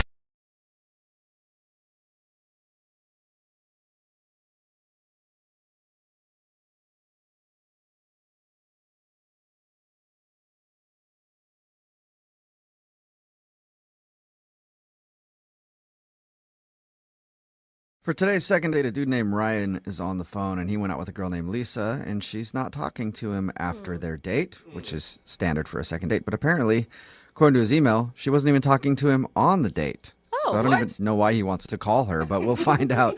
What's up, Ryan? How are you? Hey, guys. I'm doing all right. How about you? That she's not like mute or anything, right? She's not mute. Okay. Your email said that it was kind of an awkward date for you? Yeah, it was all set up to be perfect, but it just turned out a lot worse than I planned it to be. How'd it get set up? Me and Lisa, we met, on dating app. I believe it was Bumble. Okay. And she'd been telling me about how she had a stressful work week, and I just felt like the perfect thing to do would be a massage, Who doesn't like a massage? Right. Wait, are you guys in the same room getting massaged, or is it separate massages? Well, I hadn't done it before, but I kind of pictured it like kind of the same room, music, the scents or whatever, the smells and I don't know, clothes kind of coming off, maybe kind of romantic in that way, you know what I mean? It's kind of a lot for a first date, I would think, but who knows? Did she seem to like it? I ran it past her, and she was actually really excited about it. Okay. I mean, if she's on the same page as you, cool. Yeah, so, it was set up to be something really cool. In fact, when we got there, the whole vibe that I thought it would be was in place, the music, the smells and everything. It was romantic. Nice. And then we get there, and the two different massage tables were set up so that we were looking at each other. Okay, that could be kind of awkward, yeah. That's so intense. Yeah, I was like, okay, well, we'll get a chance to kind of chat. Oh, man, but talking during a massage is the worst time to talk. Even talking to the masseuse No, gets weird. I mean, I don't even want to pass I like it hard. That's all I want to say. Dang, Brooke. Yeah. Yeah, I mean, I have very limited massage experience, so I just thought, hey, it'll be relaxing. We'll get to, connect. Okay, and did that work out for you? Well, unfortunately, as I start to try and talk to Lisa, the masseuse, shuts us down, immediately. She's like, no talking. I can't do my work if there's talking. I have to let the music guide me. I'm like, what? No. Okay. You got, the most serious masseuse. Yeah, you're like, I'm paying for this. Yeah. Oh, no. Yeah, it was awkward. And that's a little, that's a little woo-woo. Let my music guide me. Yeah. Yeah, so we're just kind of, staring at each other in silence while we're getting this massage. It was a little weird. Oh, yeah, man. it sounds weird. I would have kept my eyes closed. Yeah. Is that all you did for your date, too? Did you just end things after that? No, I mean, I tried to still communicate. After 15 minutes of that awkward silence, I end up raising my hand at one point, and I asked for a piece of paper from the masseuse. Were you going to write notes back and forth? Yeah, I was like, I'm going to try to at least talk to her through, writing notes on paper. Well, that's persistent. That's good. So I tried that, and after a while, literally my arms were, getting tired, and it was just awkward. Yeah, I got to think trying to write notes while you're getting a massage would be tough. Yeah. So then I tried to mouth little questions for a while, and it was just so awkward. Why did you just not give up and just be silent? Are you uncomfortable in silence? I was just trying to get to know her, I don't really know her that well except for messaging through the app. So how did it end up? Well, I'd also bought tickets to go see a movie right next door afterwards. Whoa. So, we finished things up, but we're running a little late, so we scurry over to the movie, and we get there right as the last preview's ending. So another instance where you can't really talk. Oh, my God. Yeah, another 2 hours. I'm sitting there right next to this pretty girl who I want to get to know, and I can't say anything. This is kind of horrible date planning Yeah, on this your is a part. terrible I'm gonna idea, say. all of Hey, it. movies are great, massages are great. Maybe not for the first date, I guess. Yeah, Right. not together, Or too. together. So did you yeah. guys ever talk? Well, that's the thing. After the movie, I'm like, hey, you want to go grab a drink? I feel terrible. We didn't get to, chat much. And at this point, she was just like, we've already spent quite a bit of time together, and I have some plans afterwards, and I was just like, oh, crap. So overall, you probably said 5 words to your date. Yeah, hi, bye. Okay. Well, 5 out loud words. He mouthed Yeah. a lot of words, apparently, during the massage. I'm guessing no kiss. No, unfortunately. There's no way. All right. And she hasn't called you back at all after? No, she hasn't called. I've been trying to text her a little bit. She won't respond. And I mean, it wasn't like we were angry at each other or anything, or something went terribly wrong. It's just I feel like she doesn't really know me, and I just like to get another chance to like show her who I am, you know? Yeah. Totally. It doesn't sound like a bad date. It just sounds incredibly awkward. Yeah. Just bad planning, I think, is what you can chalk that one up to. So maybe you can get a second shot. I sure hope so. All right. Maybe you guys can help. We'll play a song and then come back and call her and get your second date, okay? Cool, thanks. All right, hang on. I'm going to start the second part of today's second date with a live reenactment of the date that our listener Ryan went on Okay. with his girl Lisa. Cool. Here's how it went. Hey. Hi. Okay, bye. Bye. That was pretty much it. There That was was like a fun 5 hours. not a lot of talking, and Yeah. it was long too. If you missed the first part of today's second date, Ryan went out with Lisa. He scheduled a couples massage, which is kind of weird for a first date, but she was into it. They got the massage, but there was no talking during the massage, so they couldn't talk then. And then they had to hightail it over to a movie that they were late for, so they sat in the movie theater, didn't talk then, and then the date was over after. So they really didn't talk at all on their first date, and now she's not responding to any of his texts or phone calls. All right, Ryan, are you ready to actually talk to Lisa? I would love to talk to Lisa. Oh my God. Yeah, I think you can do this, Ryan. I think we can get you a second date. Yeah, granted, she may have spent the entire hour-long massage regretting the decision to do it, but I think you have a shot here. Yeah, I mean, if you could just like, please just try your hardest because like, she's amazing. And I know sometimes you guys don't always try that hard. All right, we'll give it an effort. We'll at least say more than 5 words to her. Promise. Excellent. That'll be better than I did. Okay, here we go.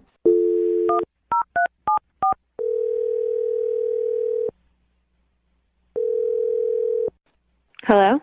Hi, may I speak to Lisa, please? This is she. Lisa, how are you? This is Jubal from the radio show Brooke and Jubal in the Morning. Okay. You ever heard of the show before? I think I've heard it a few times. Sweet. Okay. Have you ever heard a second date before? No. Okay. Well, I'll describe what that is, and that's the reason I'm calling you today. We do a segment on our show called The Second Date. That's where if you go out on a date with somebody and then end up not talking to them after, they can email us to get you on the phone and ask why. Any of this making sense yet? Good for those people, I guess. I don't. Okay. What if I told you you are one of those people? No, I didn't email you. Well, yeah, no, I know that, but somebody did email us about you.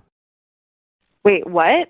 About me? Yeah, we got an email from a dude named Ryan. Oh boy. Yeah. Do you Okay, remember? you remember you went out with Ryan?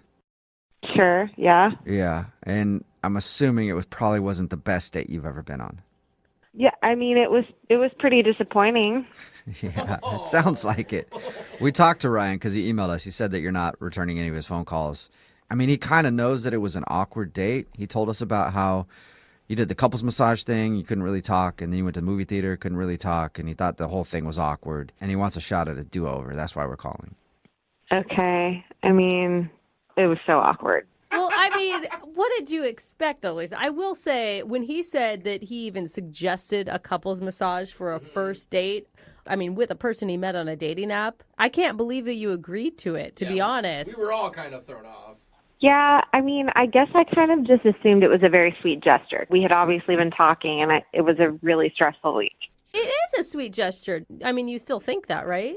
Yeah, absolutely. It means he was listening to me, and he understood where I was emotionally, I guess. Right. But I don't know. It was odd, but I didn't want to just like put the kibosh on it. So I was like, well, if we do that, then it's going to be weird. But then, then we'll go out to dinner or something and then be able to actually get to know one another. Okay, and that obviously didn't happen. He told us that you guys went to the movies and you couldn't talk there either, and then that was the end of the date. Was it worse than what he describes, though? Because what he describes is just awkward. It was. We had to rush to the movie. We were late after the massage. So then there was really not even talking in between the two things. So it just sounds like really bad planning. Yeah, I mean, bad planning, but I also just had this feeling like he didn't even want me to talk the entire time. Like, you think he planned it all on purpose so you wouldn't talk? I don't know, because, like, I was just trying to find ways to connect, right? Uh-huh. And so at one point, there was, like, this cool special effects thing, so I leaned over just to be like, oh, my gosh, how cool is that? Like, very quickly. Yeah. And he shushed me. So you didn't talk beforehand, and then you're at the movie, and he actually shushed you. He shushed me.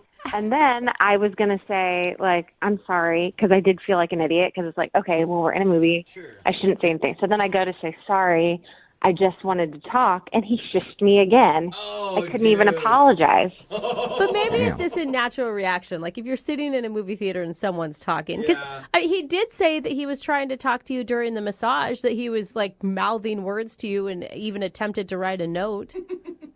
But that's weird. Like, Yeah. I'm not going to pass notes back and forth as I'm getting my naked body rubbed down by another stranger. Yeah. There's a lot of strangers there. And it wasn't like he shushed me once. He shushed me twice.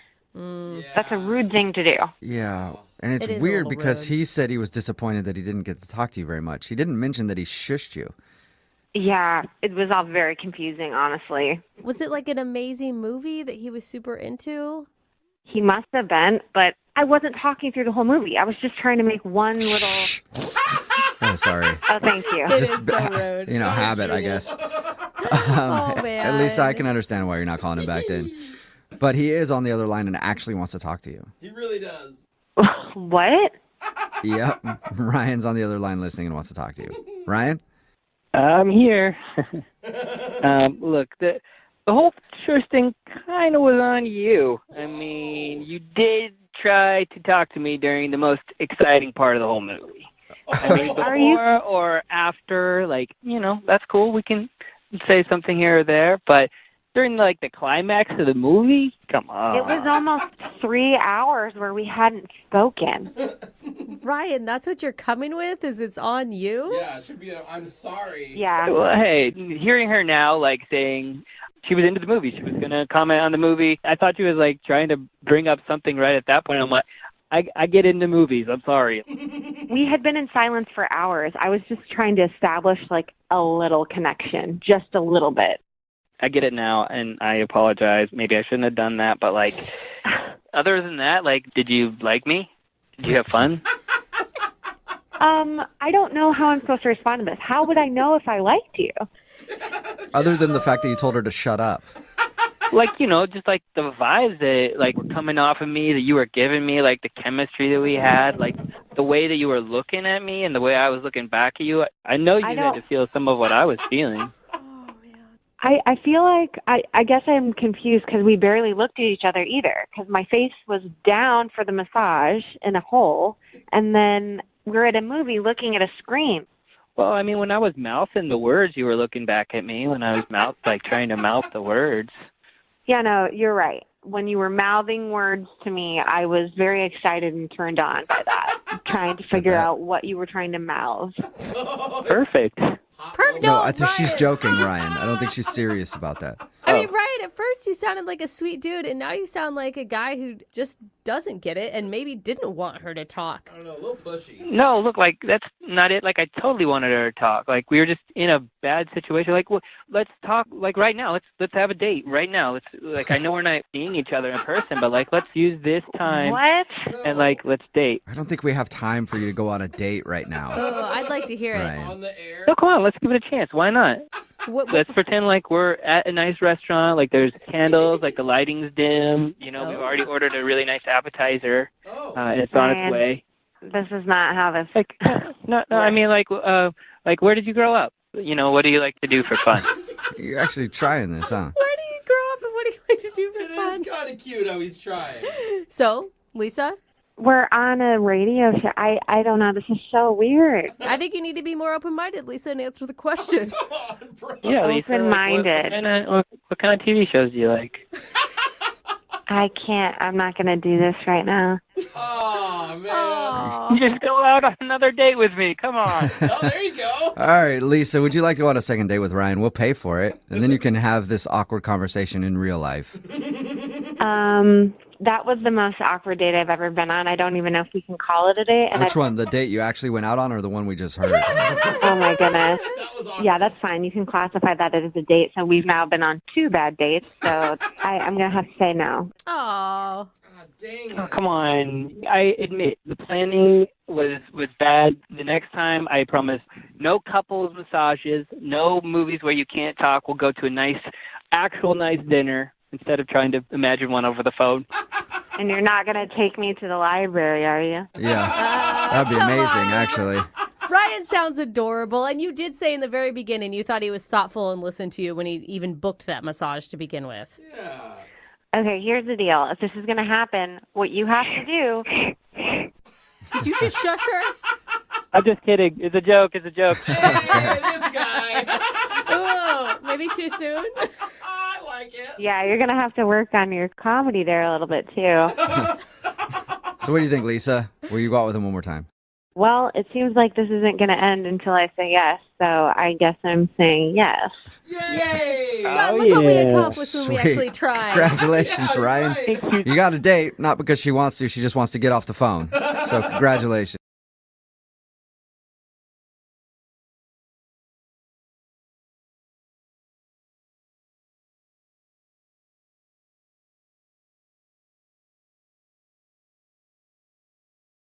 We got an email asking for a second date from a guy named Rick. Okay.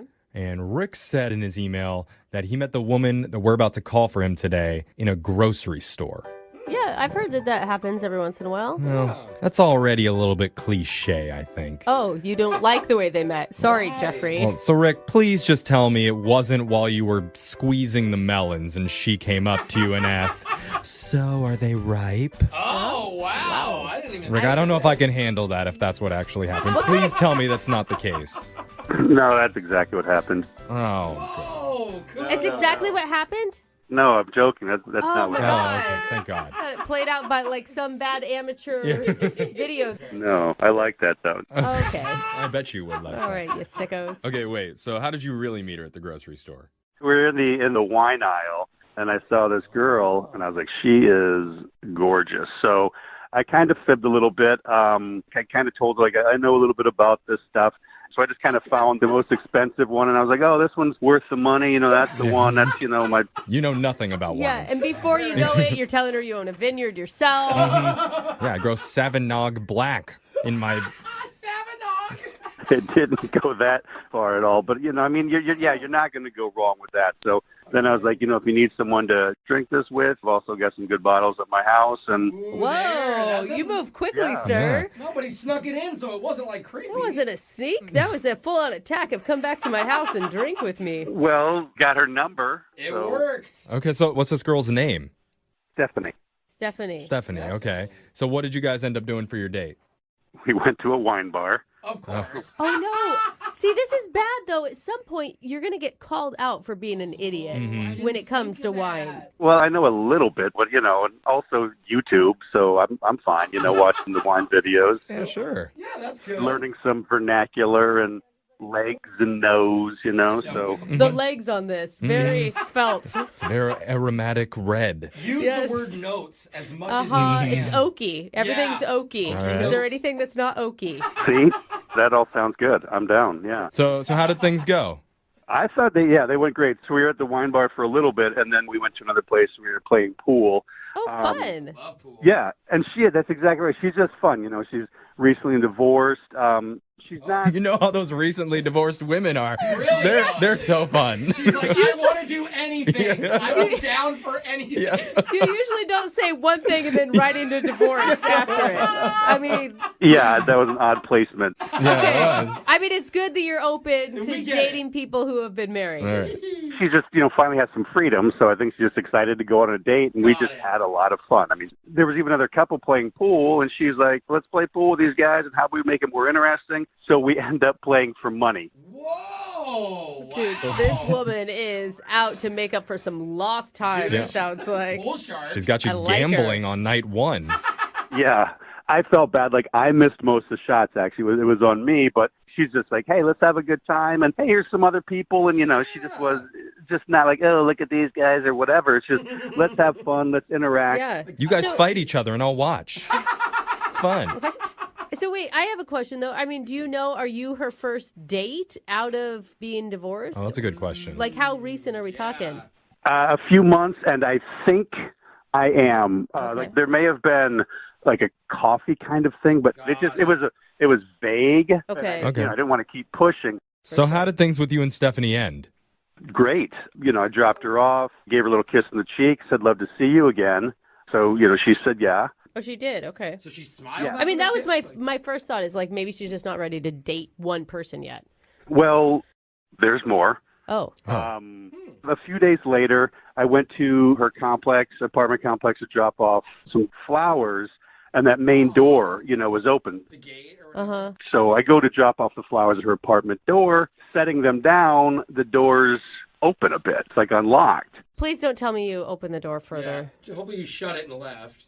Well, no, that's the thing. So I, kind of hollered in there. There was no answer. So I'm like, go inside a bit. Thought I put the door was open. I don't know. Maybe she's there, but hang on still even though. Oh, no. So I go in, set the flowers down. Hello, look around a little bit, and nobody there. As I'm leaving, someone down the hall is also leaving, so they see me leaving the apartment. Oh, no. That's a bad look. The neighbor. So, yeah, the thing is, like, I'm not sneaking out, running. I don't have an armful of things. It's just a weird, they don't know who I am, all that. And I bet you were acting super sketchy because you knew you weren't supposed to be doing that. So even if you weren't doing anything necessarily wrong, you probably still give that vibe off like... High alert vibe. Yeah. Well, that might be it, or just the flowers in the, In the house? How creepy is that? Yeah. You get home and you have flowers So already? I've left messages, tell her to call me back and all that. She hasn't, so I'm like, it looks weird, I get it, but, at the time, and I just want to say, look, I apologize for all of that. Now I know, should have just left him there. And Sorry for breaking and entering. My bad. He didn't break, but he entered. Okay. So after that whole thing happened, have you been in contact with her at all? I have left messages, saying, hey, call me back, this and that, phone calls, texts. But you didn't explain the door situation to her in any of those. No, because it kind of hit late. Like, at first I just thought I just want to talk to her. And then as time went on, I'm like, now it'll seem weird if I'm like, oh, wait, by the way. So it's like she'll call back. And then it gets that tipping point or wherever where she's like, hasn't got a hold of me. And I'm like, well, now is it too late? So You gave us a real challenge today for the second date. I know. I get it. But we're going to... Intentions are good. Yeah, Whatever, you sneaky we're going to little try man. and help you, okay? We're going to play a song. We'll come back, and then we'll call Stephanie, the fun divorced wino, and we'll try and get you a second date, all right? Yes, please. Thank you. All right, hold on. You're just tuning in for the second date. We've got a guy named Rick on the line, and Rick knows all the secret tricks to seducing a woman. Does he? First, you need to find one wandering the wine aisle of the local grocery store and just start suggesting random bottles to her. Doesn't matter if you know what you're talking about. Bonus points if she's recently divorced, because chances are she's probably up for a fun time. Then you take them out and lose some money in a billiards game to show not only are you not athletic, you're also not worried about your finances either. So take all your money. And finally, break into their place when they're not home to leave them some surprise flowers. I still can't believe it happened. Hey, need to correct you on that. Did not break in. Door was unlocked, so entering, yes. But you were so sneaky. You snuck through the first locked door of the apartment building to get to the second one that was open. Well, it didn't sneak. The guy coming out held it for me, so I mean... There you go. I mean, it's handed to him. Yeah, no wrongdoing there. But now, after that, Stephanie is not answering any of his calls or messages, so he wants our help. Yes. Rick, I mean, can you imagine coming home, okay, and finding flowers on your table Even I would be freaked from out. the person you went on one date with who has never been to your house? Sounds lovely. Oh my God. I'd be on surveillance cameras. I would be calling the cops. Oh my God. Yeah, I get how it sounds, but like there was no intention of anything bad behind it. Okay. All right. All right, Slick Rick. Well, we're gonna call Stephanie for you right now. You ready?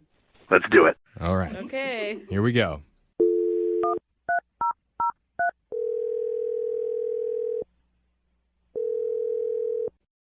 Hello, Hi, can I speak to Stephanie, please? this is Stephanie. Hi, Stephanie. My name's Young Jeffrey from the radio show Brooke and Jeffrey in the Morning. How are you doing? I'm sorry, who is this? You haven't heard of Young Jeffrey from the radio show Brooke and Jeffrey in the Morning? Okay, yes, I've heard of you, but... You liar. Yeah, she is lying. You don't have to make me feel good. It's okay. It's okay, Stephanie. It's a radio show. A radio show? Yeah, you totally heard of us, Yeah. obviously. Sounds like you're our biggest fan. Hey, we're doing something called a second date. That's where if you go out on a date with someone and afterwards they're not calling you back, you can reach out to us and we'll call them for you to try and figure out the reason why. Okay. And someone reached out to us about you recently. His name is Rick. Oh, yeah. Rick, yes. Okay. Mhm. Okay. That's actually a better response than I expected. So he reached out to you guys? Yeah, I don't even know how long it's been since you guys went out, but he says he's not been able to get a hold of you and he's really hoping to reconnect because he had a great time on your date. He did say a lot of nice things about you, Stephanie. Well, that's very sweet, and he is very nice. Yeah. And the date was great. It's my fault that I have not reached out to him. I've not returned phone calls because I have just been. My life has been crazy these last couple of days. I had to go check on my parents because my mom wasn't well, and it was a little bit of a scare, but everything's fine now. But Well, that's good. I mean, at first I thought you were lying to us, but it sounds like legit. You've just been. No, it's totally legit. I saw a couple of messages from his number, and I just wasn't in the headspace to answer them, but I should give him a phone call back. So you weren't freaked out by Rick at all? No, on the date, no, he was so nice. Actually, when I came home, there were some flowers from him, and it was just, I thought that was very sweet. Okay, so you got the flowers that he dropped off for you. Wait. I got flowers. I don't know how they were delivered. Okay. Do you live by yourself, Stephanie? No, I have a roommate. Oh. Oh, okay. Why? It's just interesting. That's all. Interesting. Okay, I think I'm missing something. All I know is I got flowers. Is there something wrong with the flowers? Well, no. I mean, Yes. no. Well, I'm just. kind of. Well, you I want think she needs to know. It sounds like you were going to call Rick back anyway, right? Well, I mean, eventually, yeah, but... Well, sometimes eventually happens right now. The old saying. Yeah, you know how they say that. Because Rick is actually on the phone, and he's been wanting to What? talk to you. He's been listening this entire Okay. Oh, this is very... Okay. time. Rick, you there? Hey, Stephanie, how's it going? Hey. How's it going? Hi, Rick. Hi. Good to hear your voice. I'm sorry to hear about your parents. Yeah. So, hi. Everything's better though, huh? Hi. You like the flowers, huh? Yeah, I do like the flowers, but apparently there's a story that I'm missing, and I'm. What's going on? It's you're gonna love it. It's a really funny story. So after our date, which was great, I had such a good time. So I had thought I'd bring you flowers a couple of days later. Went to your apartment building, and guy was coming out the main door. So I went in and found your name. Okay, wait. You didn't buzz to see if I was home. You just came in. Yeah. Okay. Yeah, I guess I could have buzzed, but I don't want the guy holding the door and be like, well, hang on a second. Then it looks, looks goofy. And then I saw your apartment number, your name on the mailbox. Yeah, so I went up to your You went came up to your up. apartment. Yeah. Oh, yeah. Okay. So setting the flowers down by your apartment door, and it creaks open a bit. I notice it's open, so I just kind of peek my head in, and hello, anybody here? That kind of thing. You stuck your head into my apartment. Yeah, just because, the door's open. I don't know if you were there.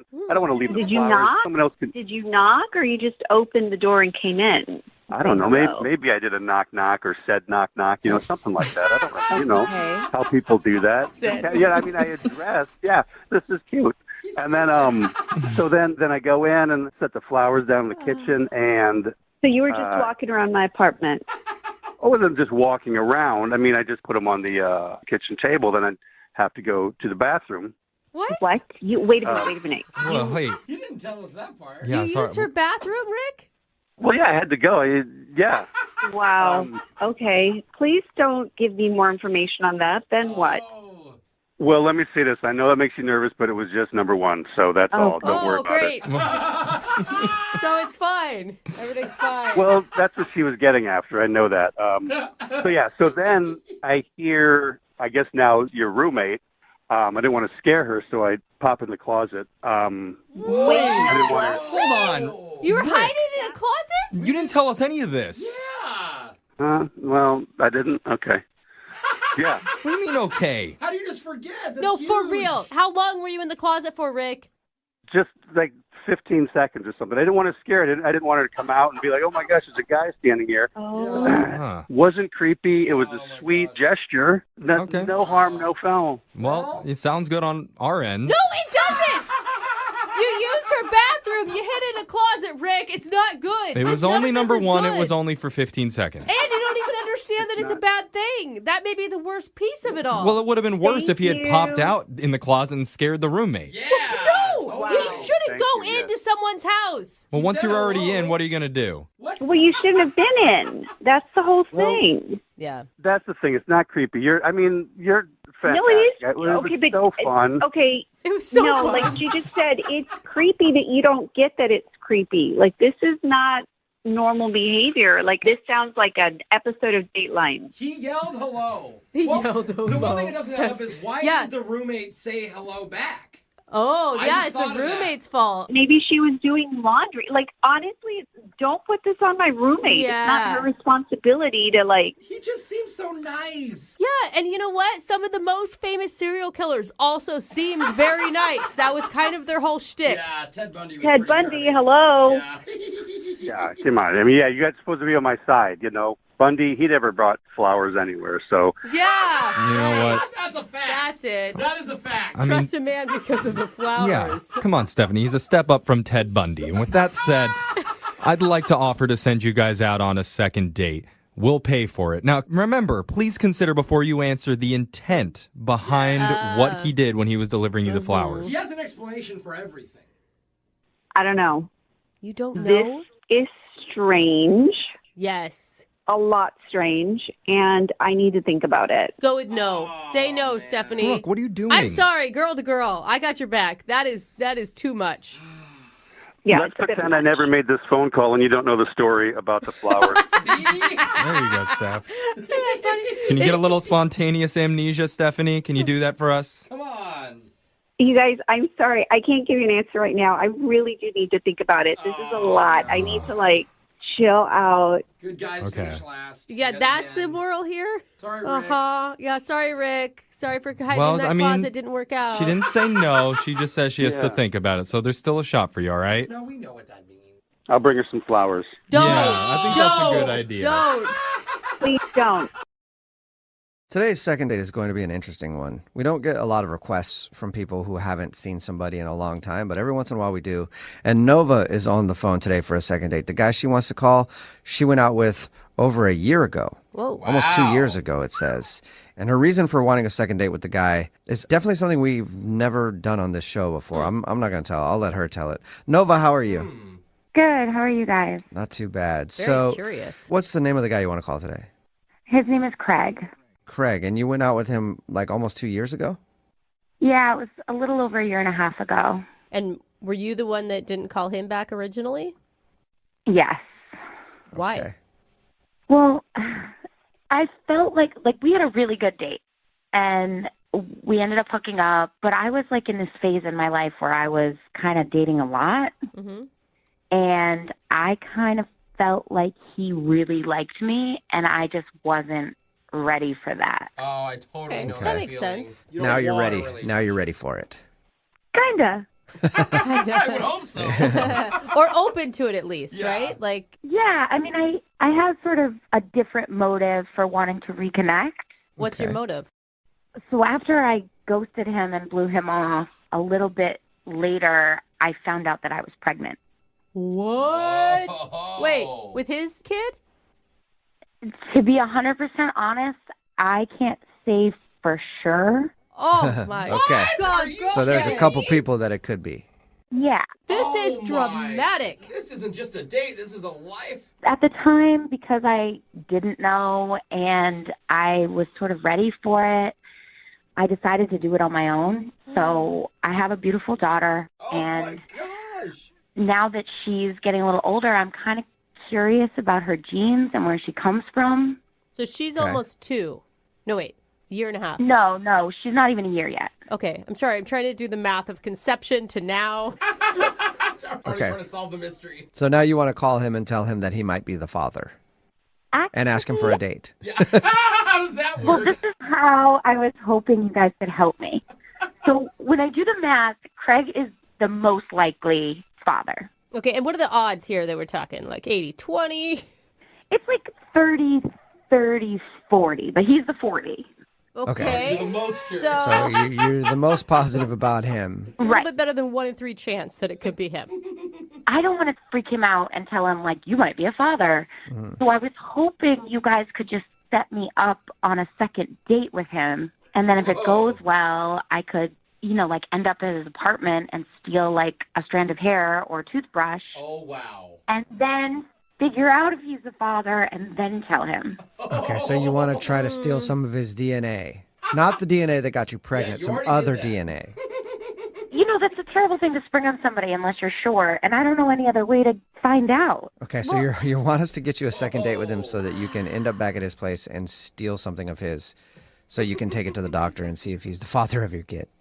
Well, maybe I could, like, cheek swab him while he's sleeping and bring it in. I just don't want to bother him with it unless it's him. I can't decide if this is like, it feels wrong, but I don't know if it's wrong. Like, if you're a guy, would you rather just know the upfront truth? Like, hey, there's a 1 in 3 chance you may be the dad. Do you want to get tested? Or do you want someone going behind your back and trying to I don't know. go detective on you? Just the somebody asking me, hey, or saying, I think you may be the father. Do you want to get a test? I would flip out. Would you say yes or no? Oh, I'd say yes to the test for sure, but you'd instantly assume and you'd instantly be like upset. I see what she means in that sense. So here's the thing, though, Nova. If we get you a date with him, would you actually ever think about dating him? Yeah, we really connected. I just wasn't in a place. And then, God, like, what do you call him up and say, I'm pregnant, it might be yours? I was in a weird situation. Yeah. Well, now it's even worse. I've already had the baby and it might be yours. But are you going to tell him that you have a kid at all on your second date? No, I'll probably just save that if I can help it until after I find out if he's the father. Okay. All right, so the goal here is get you a second date so that you can steal his DNA. That sounds so bad, but it's for the good. Yeah. It's for You good. say it like that. Okay, well, we'll do that. We'll play a song and then come back and call him and get your second date, okay? Okay, awesome. Thank you. All right, hang on. There's a lot riding on today's second date. It's Brooke and Jubal in the morning. If you're just joining us, Nova is on the phone, and she wants to call a dude named Craig. They actually went out about 2 years ago, and... Hey, Nova, did you guys hook up that night? Yes. Okay, yeah, I was wondering, because Nova had a baby not that long ago, and she thinks that Craig might be the father. So, yeah, okay. My detective skills tell me that you guys hooked up that night. Yeah, normally one step leads to this last step. And Nova wants to ask him out on another date, not necessarily because she really, really wants to see him again, but she wants to see if she can go out on a date with him and get back to his place so that she can take a toothbrush or something and get it DNA tested because she thinks he might be the father of her new baby. There's a couple other options, but Craig is 40% probably the father. My question to you, though, is you don't want us to say anything about you trying to steal his DNA to get a paternity test, right? Yeah, obviously. No, I don't want to freak him out for no reason. Like, imagine somebody telling you that. Like, I'll never get on a date with him. Yeah. I want to make sure he is the the father before I lay that on him. So I just want you guys to set up just a nice second date. Okay. You have good intentions, I know, but the only question that I have is, have you actually already contacted him and he's just not getting back to you? Or is this the first time we'd be reaching out to him in over almost 2 years? No, I haven't reached out to him because I don't know how to explain why I haven't been in touch in so long. Okay. Okay. So you haven't even tried to go out with him again. Okay. No. All right. Well, I'm going to dial his phone number right now, and then I don't know. I guess I'll just say, hey, life got in the way. You know, she's busy because you're the one that stopped talking to him. He didn't even stop talking to you. And life did get in the way. Life. Yeah. I mean, that kept her busy for a while. That's fine. Anything you need to say to get me a date. Okay. Okay. I'm dialing his phone number right now. Here we go.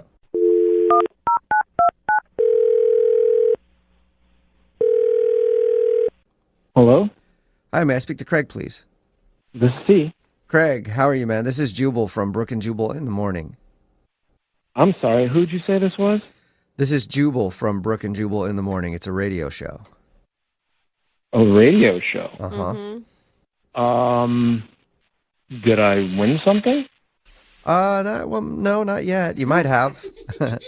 I'm calling you today because we do a segment on our show. It's called The Second Date. It's where if you go out on a date with somebody and then end up not calling them after, they can email us to get you on the phone to try to figure out what happened. And we got an email about you the other day. Really? Mm-hmm. You been out on any dates recently? No, not in a long time. Okay. You go on a date about 2 years ago? Almost 2 years ago. Maybe. I need dates and times of all of the dates you've been on in the last 3 years, just to make sure we're safe. Are you guys messing with me right now? Because no, I'm not. Well, that part he was kidding about, but we got an email from a girl named Nova. Do you remember Nova? Yeah. You went out with her probably about 2 years ago. Do you have a good memory of who she is? Yeah. Sounds like you don't at all. Sure. You remember her? I remember Nova, yeah, but I mean, we went out on one date and then she kind of ghosted me. Yeah, she told us that, and she feels bad about that. She's actually thought about you a lot since then, and so she emailed us to see if we could get a hold of you and ask if you'd go out with her again. So let me get this straight. She emailed you, and now you guys are calling me on her behalf 2 years after we went on our date. Yeah. To ask me out on a date. Yes. A lot can happen in 2 years. You're not, I mean, you said you haven't been on a date in a while, so you're not like, you don't have a girlfriend or anything now, do you? Actually, no, not right now. Okay. So that's good timing. I'm just kind of curious as to, like, why she's calling me now. Because, like, I tried calling her. Were you mad after she ghosted you? Yeah, I mean, I wasn't happy about it. I thought we had a good time. What she told us is that she just wasn't ready for a relationship. And, I mean, I think that maybe it scared her almost a little bit, like that there was potential between you guys. Okay, so it seems a little weird to call somebody up after 2 years. Like, yeah, she thought about me after all that time. It just doesn't. It proves that she's been thinking about you a lot. Yeah. You know what, Craig? Why don't I just let her tell it? Because she's actually on the other line listening and wants to talk to you. Good idea. Are you serious? Yep. Hey, Craig, it's a blast from the past. Nova is on the other line. Nova, are you still there? Yeah. Yep. Hi, Craig. Hey. How are you? I'm okay. How are you? I've been good. I heard you're single now. That's cool. Can I ask, like, why you blew me off in the first place? I know that back then I didn't do the right thing. I really liked you, and I could feel that you really liked me too. And I just felt like I wasn't in a place in my life to give what the relationship could have deserved. Right. I know that I should have at least said something to you, but I just didn't know what to say. And, it was the wrong thing. And I'm sorry. and I was hoping that you would go out with me again. So you didn't feel like it back then, but now you do feel like it. Right. You know how it is, Craig. Like, you might stop talking to somebody, and then you just get this feeling in your belly, like, oh man, I gotta talk to him.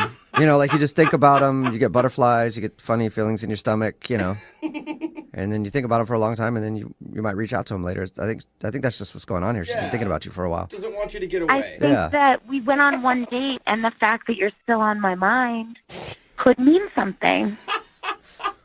Well, I mean, if it was like a week later or like even a month later, but like 2 years and you don't even reach out, like I called you, I texted you, and you just like you could have at least been decent and you could have just told me that you were in a different place or something. You could have just told me that at the time. Right. I know.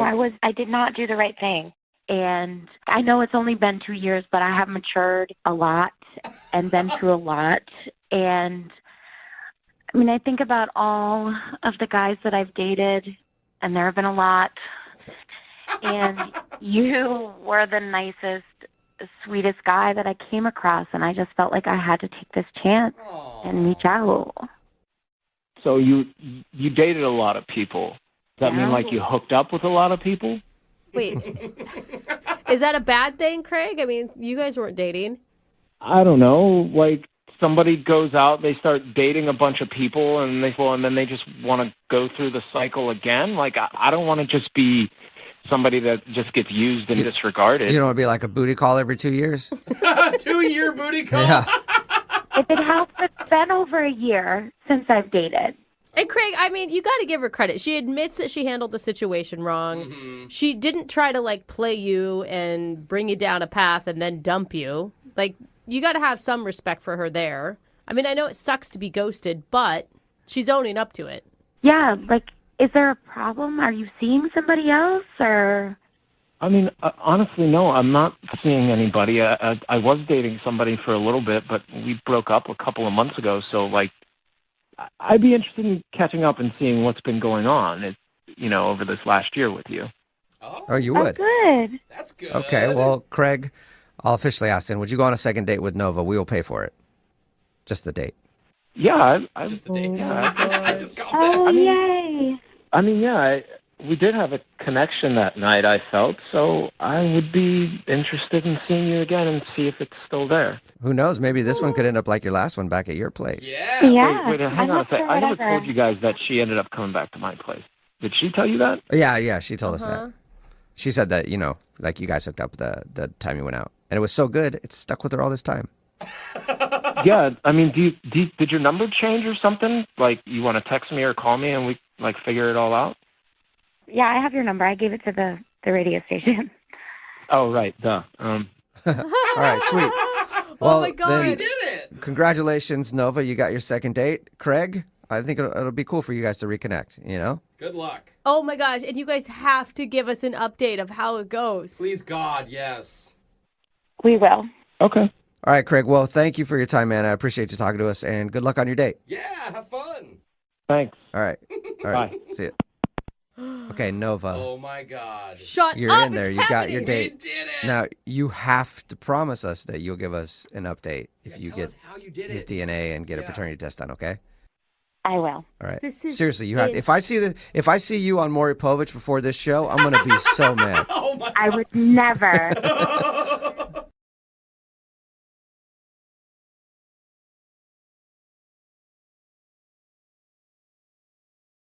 Moving 92.5. Brooke and Jubal's second date update.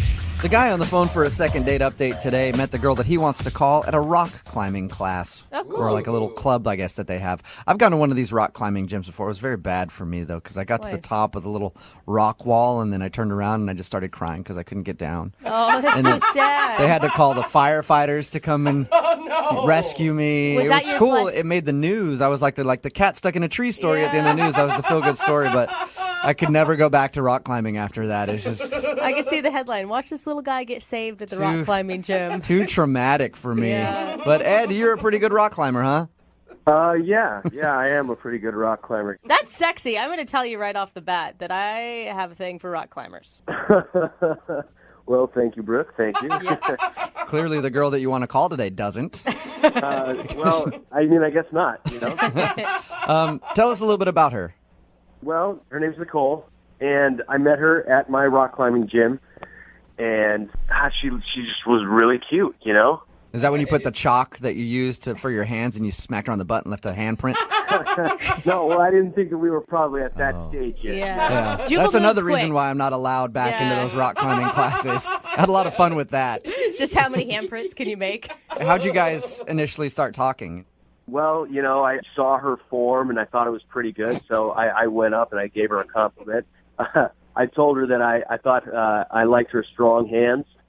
Are you serious? That is not the line you used. Yeah, I was joking, and I told her I was joking, and we laughed about it. It was great. Okay, that's good. That's a risk. That's a risk there, and I guess it worked because you guys actually went out, right? Well, I mean, kind of not really, you know. We were planning to go out, but it kind of got sidetracked. What does that mean? Well, so afterwards I asked her if she wanted to have a drink after class, and she said yeah. So we were going to go out, but, you know, I was kind of smelly after class, and, you know, she had built for workout too, so, like, we needed to shower, but my place was all on the other side of town, so she said that I could, you know, come over to her place and shower, and so we went over there. Wow. That's nice. She offered for you to go to her place and shower on the first time she met you? No, not like I'm some weirdo that she's inviting over out of the blue, you know. I've seen her a few times at this club, and, you know, I just needed to get clean. It wasn't like a sexual thing at all, you know. Okay. I was kind of stinky, you know. I don't know. No matter what, a girl invites me to shower with her, and to me, that's always sexual. I don't think she said with her. I think just at her house. Oh, that's what I heard. I mean, it wasn't with her. We weren't in the shower together. Okay. Yeah. That's a shame. So what happened? You went back to her house? So we go back to her house, and she showers, I shower, and we're getting ready to go out, and she gets a phone call from a friend who's stranded somewhere, like at the airport or something, and she asks if she can go get her. Did that seem like an excuse to you? Yeah. Well, it sounded a lot like an excuse to me. I mean, you know, I'm trying to be cool and everything, but and I say, you know, we'll just have your friend call AAA. They can come get her, you know, right? So you or AAA? I mean, well, yeah, she said her friend had a flat tire and that she was close to the airport and needed to run over there to help her out. Yeah, I like how you're persistent, though. Dude, AAA or something. You don't need to help your friend out right now. Like, there's many services. There's lots of people who can. I'm sure somebody will be driving by and help her out. Let's go on our date right now. Yeah, but I'm like, you know, it kind of sounded like a line, right? But you know. Okay, so did she go help her friend out then? Yeah, unfortunately she did. She said that she really had to go and that her friend really needed her help. So, you know, but she did say, can we take a rain check? Okay. So I thought, okay, I guess let's do that. see, I just think that's so weird because if, like, my friend truly called me and had a flat tire, I'd be like, hey, come with me, then we'll go out after. But that's weird. Then you're introducing him to friends No, already. I think she's lying. That's all I'm saying. So did you get the rain check then? No, I mean, like she's been MIA from the club. And no calls. Wow. Okay. And how many times have you tried to get a hold of her? 4 times. 4 times, and she's not showing up to any of the rock climbing stuff. Not showing up to any of the classes. Dude, Yeah. that's pretty intense to get someone to change their entire activity schedule to avoid you, is what it sounds like. Oh well, I don't know. I'm hoping that either she's really sick, I guess, or maybe like something happened at the airport and like they're in trouble or something. I guess. I hope that while she was changing her friend's tire, she got hit by a car and has been in the hospital, so that she's not calling me back. Not that I did something wrong. Is that what you're saying?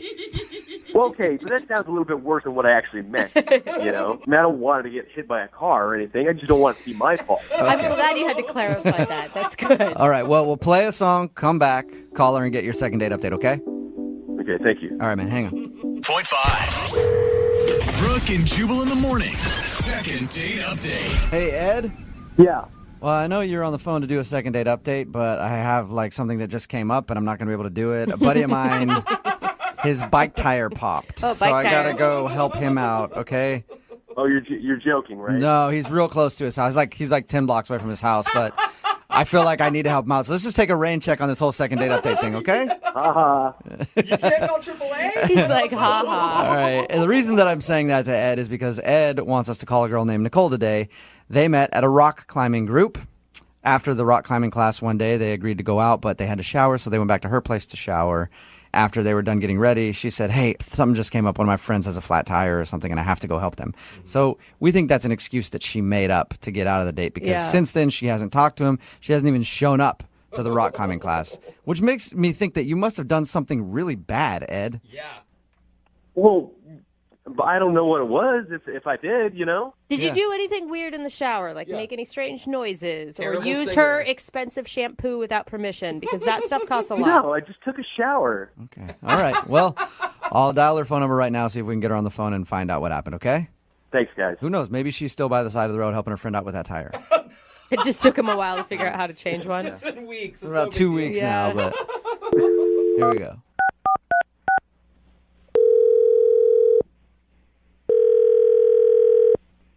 Hello? Hi, is Nicole there? Yes, this is Nicole. Hey, Nicole, how are you? My name is Jubal, and I host a morning radio show called Brooke and Jubal in the Morning. Okay. How can I help you? Well, I'm calling you today because we recently got an email into our show from somebody who's trying to get a hold of you. Someone trying to get a hold of me? Yeah. Apparently, they've tried to call you a bunch, and you're not responding to them. So they asked if maybe we could get you on the phone. Oh. Okay, I'm sorry. I'm a little confused. It's a segment that we do on our show called the Second Date Update. It's where if you go out on a date with somebody and then end up not calling them back, they email us to see if we can get you on the phone and find out what happened. Oh, geez. So the guy's name is Ed, and you know Ed from your rock climbing group? Oh, my God. Yeah, I do. I know him. Well, Ed emailed us because he said that when you guys were supposed to go out, you ended up saying you had to rain check it to help your friend out with a flat tire, but since then you haven't talked to him or even shown up to the rock climbing group. He's given you a lot of information. What else did he tell you? God. That's pretty much it. He just told us that you guys met at class and were supposed to go out, and then he thinks you made up an excuse. I did, but I think he's leaving out a big part of the story. Really? He did something weird, didn't he? I know he did something weird at your house. I definitely classify it as weird, yeah. Okay, so what happened? Oh, God, this is so embarrassing. Is it like... What did Ed tell you about our date? He said that you guys were at your rock climbing class, and then after you were supposed to go somewhere, so you went back to your house to shower, and then you got out of the shower and said that your friend had a flat tire that you had to go help her, and then that was it. Okay, well, there's definitely a part left out of that story. I was in the shower. I took a shower first, and I hear a knock on the door, and he yells through the door, "Hey, do you have another bathroom?" And I'm like, "No, sorry, give me 2 minutes. I'll be right out." So I finish showering quickly, and I come out of the bathroom, and I'm like, "Okay, it's ready now." And he's like, "Great, thanks." So he's showering, and I'm just waiting for him. I get dressed, I get ready, put some makeup on, and I went to the kitchen to get a glass of water, and I'm smelling something weird at the sink. So I investigated, and I put my nose closer to the sink, and I'm smelling urine coming from my sink. You smelled pee in your sink. Yeah, like really strong, really strong. No mistaking. Are you saying that you think he peed in your sink? Absolutely. I mean, why would he knock on the door, ask me if I have a bathroom, and then mysteriously my sink smells like pee? Oh, my God. You think he had to go so bad that he urinated in your kitchen sink? I don't think anybody has to go that bad that they have to urinate in someone's sink that has dishes in it. Oh, and it had dishes in it, too. He didn't even move him out if he was going to do that? Did you ask him about this?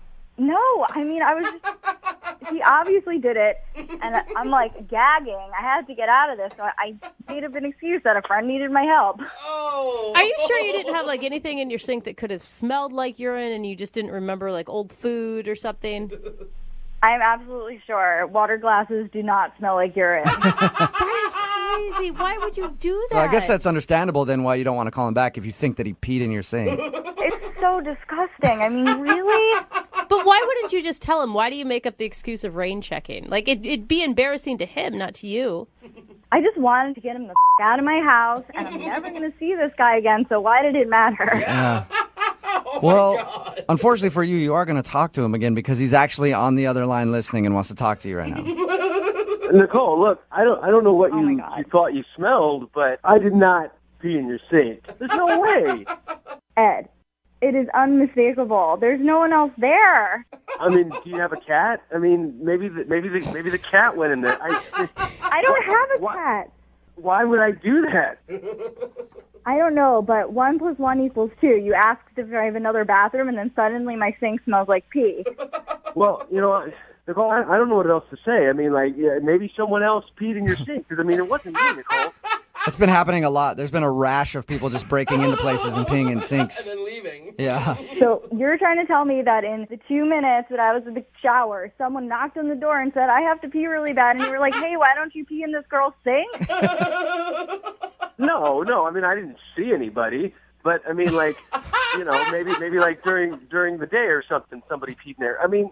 Ed, come on. You have to stop with the bullshit. Just be a man and fess up. I mean... I don't have a roommate. I don't have a cat. No one pee burgled me. It was you. So just admit it. I mean, come on. Well, okay, so I went a little, but... Oh, my gosh, Ed. Why wouldn't you go outside? You're a dude, man. It doesn't matter if it's a little or a lot. Like, any amount of pee in my sink is not okay. And I ran the hot water after. Look, I mean, I'm really sorry, but it was a lot longer than 2 minutes, Nicole. There were dishes in my sink. Look, I don't know if this makes it any better or whatever, but, I didn't pee on your water glass. I moved it to the side and then moved it back. But, I mean, I didn't pee on it. But the sink still smelled like pee, and then you put the dishes back in it, and it's splashed all over them. I mean, I figured you might notice that the dishes were moved. That is so gross, Ed. What was going through your head that said sink? Sink is the best option right now. Had to pee. Look, I mean, you can sit there and judge, but I mean, you don't know what I was going through at the time. I had 2 big bottles of Gatorade on the way over there, and she doesn't have anywhere else to go. I mean, she doesn't have any plants or anything like that. I mean, who doesn't have plants in her house? Come on. If it were my place, I'd prefer you choose the sink over peeing in my plants, but that's just me. You are so disgusting. I cannot believe this really happened. Well, I didn't know what else to do. I mean, there was a lot of pressure going on there. You couldn't wait 2 minutes. You're a grown man. It was longer than 2 minutes, Nicole. Look, I'm really sorry. And I'm sorry I didn't tell you that I peed in your sink. And I'm sorry that I peed in your sink. But I really liked you, and I was having a good time. And you did say that you wanted a rain check. So I am hoping that you'll give me a second chance. Hey, Nicole, would you like to go out with Ed again? We'll pay for a second date. Yeah. No way. Not a Nicole, chance. we're going to pay for it. Yeah, see? Neither one of you have to come out your pockets at all. We'll pay for the date, Nicole. I don't think that's a big sell, Ed, for a girl. It's not. It's so disgusting. I can't even look at you. Come on. I mean, I'm sure if you could, put yourself in that situation, what would you do? I mean, maybe you would go in the sink, too. You're just gross. There's no way in hell we're going out on a second date, any date, first date. Mm-mm. All right. Well, thank you, Nicole. I appreciate your time. Yeah. And Ed, I hope you learned a lesson about peeing in people's sinks. I can't believe that has to be a lesson someone learns. Have we learned it? Yeah, I have learned it. All right, that's good. good. Yep, no more peeing in people's sinks. For the record, guys, this is probably the first time this has ever really happened. It's probably the first. You're not even sure if it's the first time. Brooke and Jubal in the morning. Actually, really surprised by the reaction from today's second date update. A lot of people texting in at 78592, and their reaction is strange to me. If you didn't hear it, Ed wanted to call this girl named Nicole, who wasn't calling him back. We found out that she wasn't calling him back because they did a little rock climbing, went back to her place to shower before they went out on their date. And while she was in the shower, he had to go to the bathroom and ended up peeing in her sink, and she could smell it when she went to go get a glass of water or something, so she didn't want to go out with him again. But everybody that's texting in at 78592 seems to be on board with this guy. What's the big deal? I figured people were going to rip him, but they're all ripping her for being prissy. Somebody texted in at 78592 and said, I pee in my sink all the time, and I'm a girl. That's so so weird. Why It's would just you do awesome. that? Yeah, that's And talented. there was a plumber that texted in that says, well, he should have rinsed out the P-trap, that loop that's under the sink. That's where he went Yeah. wrong. Because you have time for that while someone's showering. Somebody else texted in at 78592 who said, what's her deal? There's really not much of a difference between sink and the toilet. Yeah. It all goes to the same place. She needs to chill out. Anyway, they decided not to go on a second date because he peed in her sink and she was disgusted by it. Again, she should probably take him up and go out on the date because apparently it's not a big deal if you pee in somebody else's sink. Apparently, people are okay with washing their dishes in a toilet because Yep. there's not a difference to them. Not at all. Remember, if you want a second date update, all you have to do is email the show and we will call the person who didn't call you back. Moving 92.5.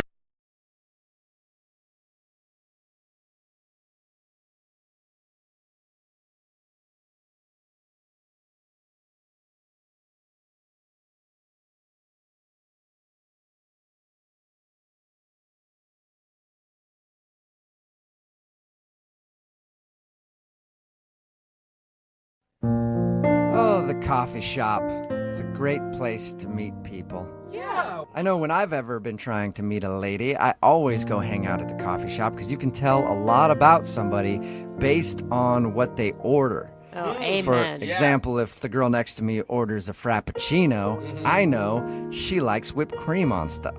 That's not what it tells you. Or, let's say she orders a hot chocolate. Yeah. That means she probably likes chocolate on stuff. No. Okay. God, you're, Maybe even some whipped cream. you There's are a horrible at deciphering. lot who of people are. freaky people at the coffee shop. Yeah. Them, not me. They're weird. God, yeah, those chocolate lovers. And that's where the guy on the phone for a second date today met the lady that he wants to call. He met her at a coffee shop. His name is Ronald. What's up, Ronald? Hey, what's going on, guys? Good. Are you a Frappuccino guy or a hot chocolate guy? Just coffee for me. Yeah, I'm not into all the fancy coffee stuff. Yeah, that means he likes caffeine. On stuff. Uh-huh. So tell us about the girl that you want to call today for your second date. So I met this really cool girl, Jill, at a Starbucks. Cool. Actually, Okay.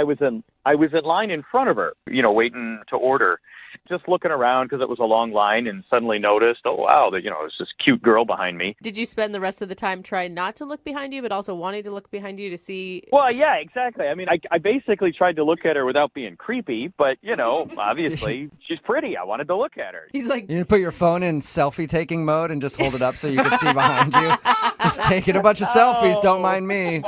because that's attractive. No, I just tried to be cool about it, just look around and happen to catch her in my gaze. But I decided, when I got to the counter, I paid for her drink. I did kind of a pay it forward thing. Oh, that's a good way to do it. It is good. Because that's commonplace at Starbucks, too. So if she doesn't like you, just be like, oh, I was just doing what people do at Starbucks. But if she does really like you and want to talk to you, then you're like, sweet, it worked. And it's like a bonus because it says about you, I think of other people. See? That's what I'm saying. At Starbucks, when somebody does that, they're a giver. Thank you, Jubal. You can tell a lot about people at Starbucks. Okay. Coffee shop. So you did that, and did she thank you for it?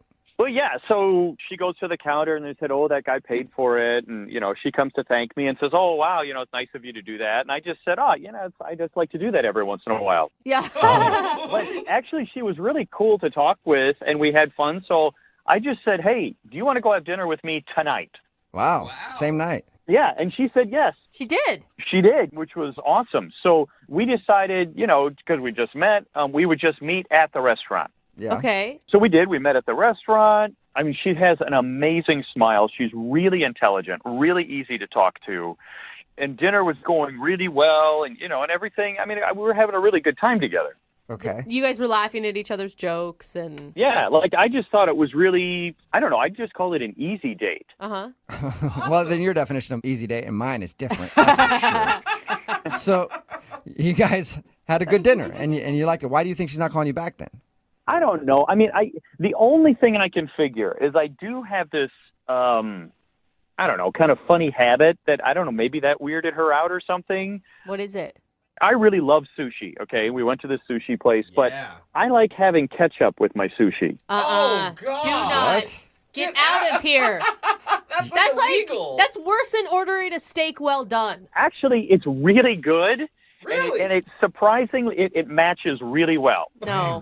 No. You know what? I'll tried take your word that ketchup goes good with sushi, Ronald. I will take your word on that. You're trying to say that you have a more advanced palate. Don't knock it till you try it. No, I'm going to knock it all day long and never try it, Ronald. How about that? Okay, so anyway, obviously, it's a sushi place, so I bring my own ketchup with me. I bring little packets.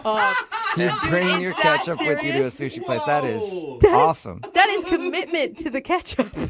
Well, and look, I mean, she obviously looked weird at me, and she asked a lot of questions, and I was just like, hey, this is the real me. I like ketchup on my sushi. Hey, good. And that was that.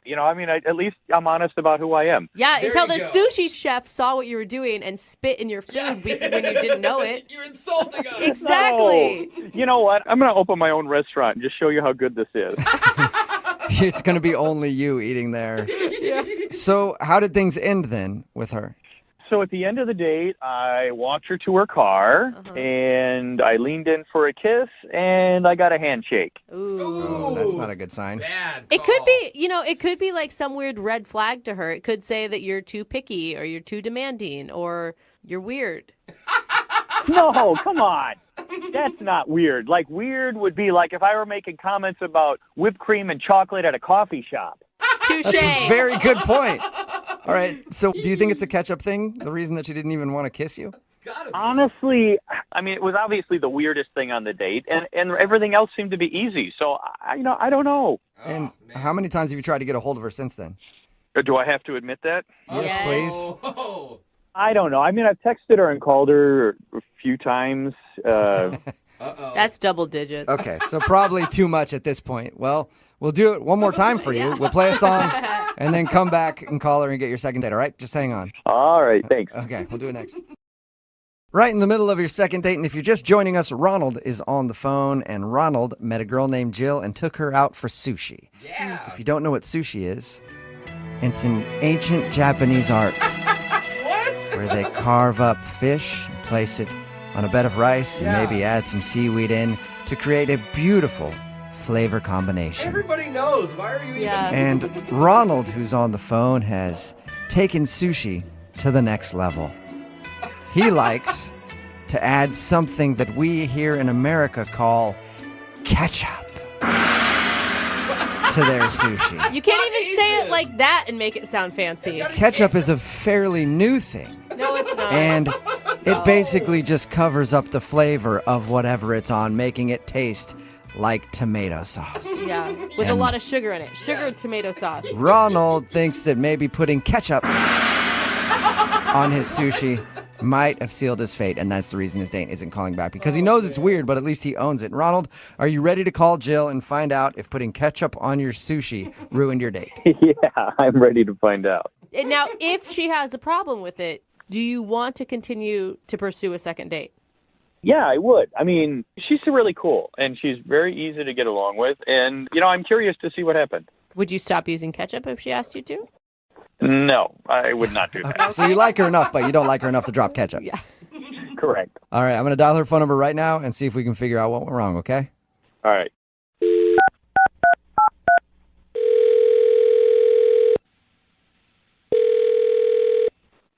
Hello?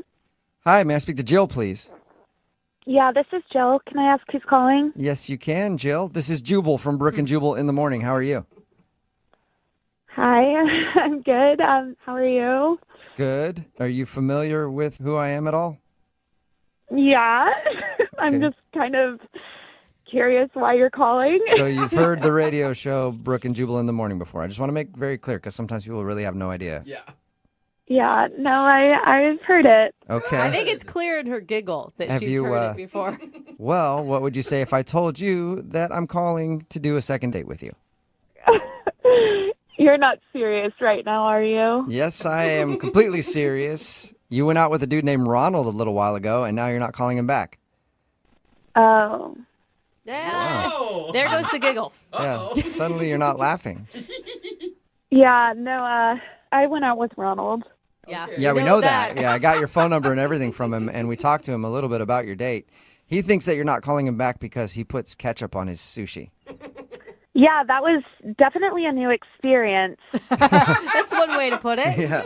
Did you think that maybe he was too picky or unclassified or? No, I mean, I don't know if he told you this, but I actually did try it. What? You did? Oh, Yeah, I did. you're brave. Yeah. I wouldn't have done that. I would have punched him right in the face if he had offered me some sushi with ketchup on it. What did it taste like? It wasn't the worst thing in the world, but I don't think that I would do it again. Okay. So he didn't convert you over to putting ketchup on your sushi, I guess. No, he did not. So if you tried it, I'm guessing that that's not the reason you're calling him back. Yeah, no, that's not. So why are you giving him the cold shoulder then? To be honest with you guys, at the end of the date, our server came up and offered us coffee, and Don't tell me did he put ketchup in his coffee? That would have he been didn't, amazing. but that I think I would have probably just walked out at that point. No, I'm kidding. No, so I wanted coffee, so I said yes to the server, and I asked him, I was like, do you want some also? And he goes, no, I don't drink coffee. And You guys met at Starbucks, though, didn't you? Exactly. So I was like, okay, that's kind of weird. And I was like, we met at Starbucks. What do you mean you don't drink coffee? Yeah. And then he went on to tell me that he just goes to different coffee shops trying to meet girls. Whoa. And that took a completely different turn for me. Why would he tell you that? Why wouldn't he just say, I'm really a tea guy, and they have a great line of teas there? Yeah, I like lemonade. Good question. Yeah. I don't know. For me, honestly, it made me question, like, in my head, I was thinking, wow, you've met so organically. This is such a cute story. Meeting at Starbucks, he paid for my drink. And then it's not that cute when you realize he could be doing this every day with a different girl. And, then I started thinking, I was like, I don't even remember him ordering a drink. Like, did he just, see me and decide to get in front of me just so he could pay for my drink and just so he can have an excuse to talk to me? Things didn't line up, and it was kind of starting to seem a little creepy, I want to say. Hey, I want to say something here. Oops. Jill, you might have forgotten, you say you listen to the second dates, and Ronald is on the other line and wants to talk to you. Oh, You forgot, huh? Yeah. yeah. Hi, Jill. I guess I'm a little surprised at your reaction to that. I mean, the thing is, I told you in confidence that I do this, but I don't go to coffee shops every day. It's not like, some kind of lifestyle or something, but, I just told you that in private, that I go to coffee shops every once in a while to meet people. Yeah, it just feels a little out there to me. It seems almost like you scope out people and go and meet them, which I don't know. That just to me seems a little creepy. Well, I guess I don't understand. How is that creepy? I mean, there's, I not only am I honest about it, but I'm not hanging out in bars or online or. Do you wait and I actually watch people and then, attack them like it's your prey? That's what it sounds No, not at all. Did I attack you like prey? No, we actually had a conversation and we met and. order coffee at the coffee shop. You were like, did you see me and just decide that you wanted to stand in front of me at the coffee shop and then use that as your excuse to talk to me? That to me seems a little creepy. And for me, I don't know how many people you've done that with, and it. No, seems... listen. I've only done it like a few times. It's not, but it's really, where are you supposed to meet people? I mean, and the cool thing is I met you, and we had a really easy conversation and a good time out, and I just don't understand why it's that creepy. I mean, you make very good points. We did have a very nice conversation and all. I don't know. I think I was just very taken aback by it, and it just kind of made the date feel less authentic. Yeah, but Jill, I mean, have you ever done online dating? Yeah, and that's the thing. I understand now more where he's coming from.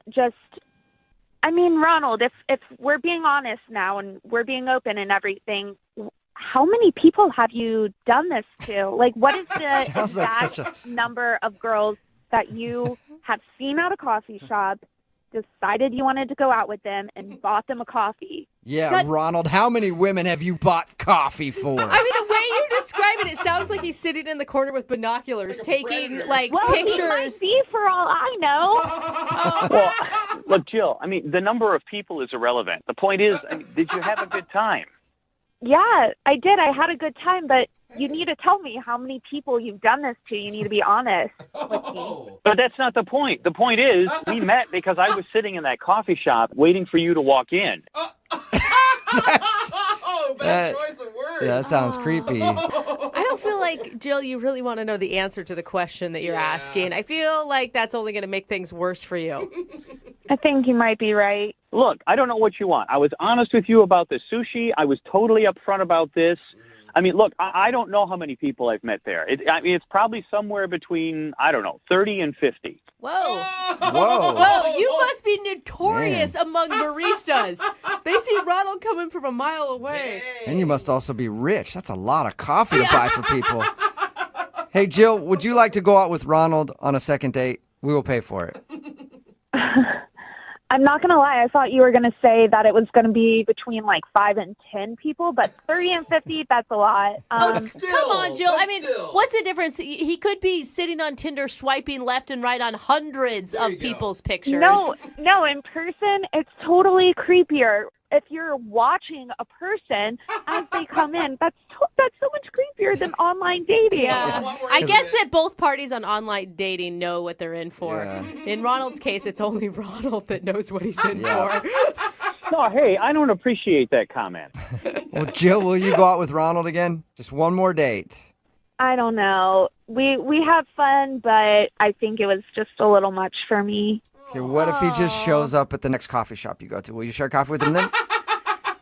I think I might run in the other direction now. Oh, come on. I'm sorry, Ronald. You didn't get a second date. Well, hey, I was honest. And if she doesn't like honesty, then obviously she's not the girl for me. Yeah, There you and go. I think probably a lot of women aren't the girl for you. But you'll find the one that is eventually, Ronald.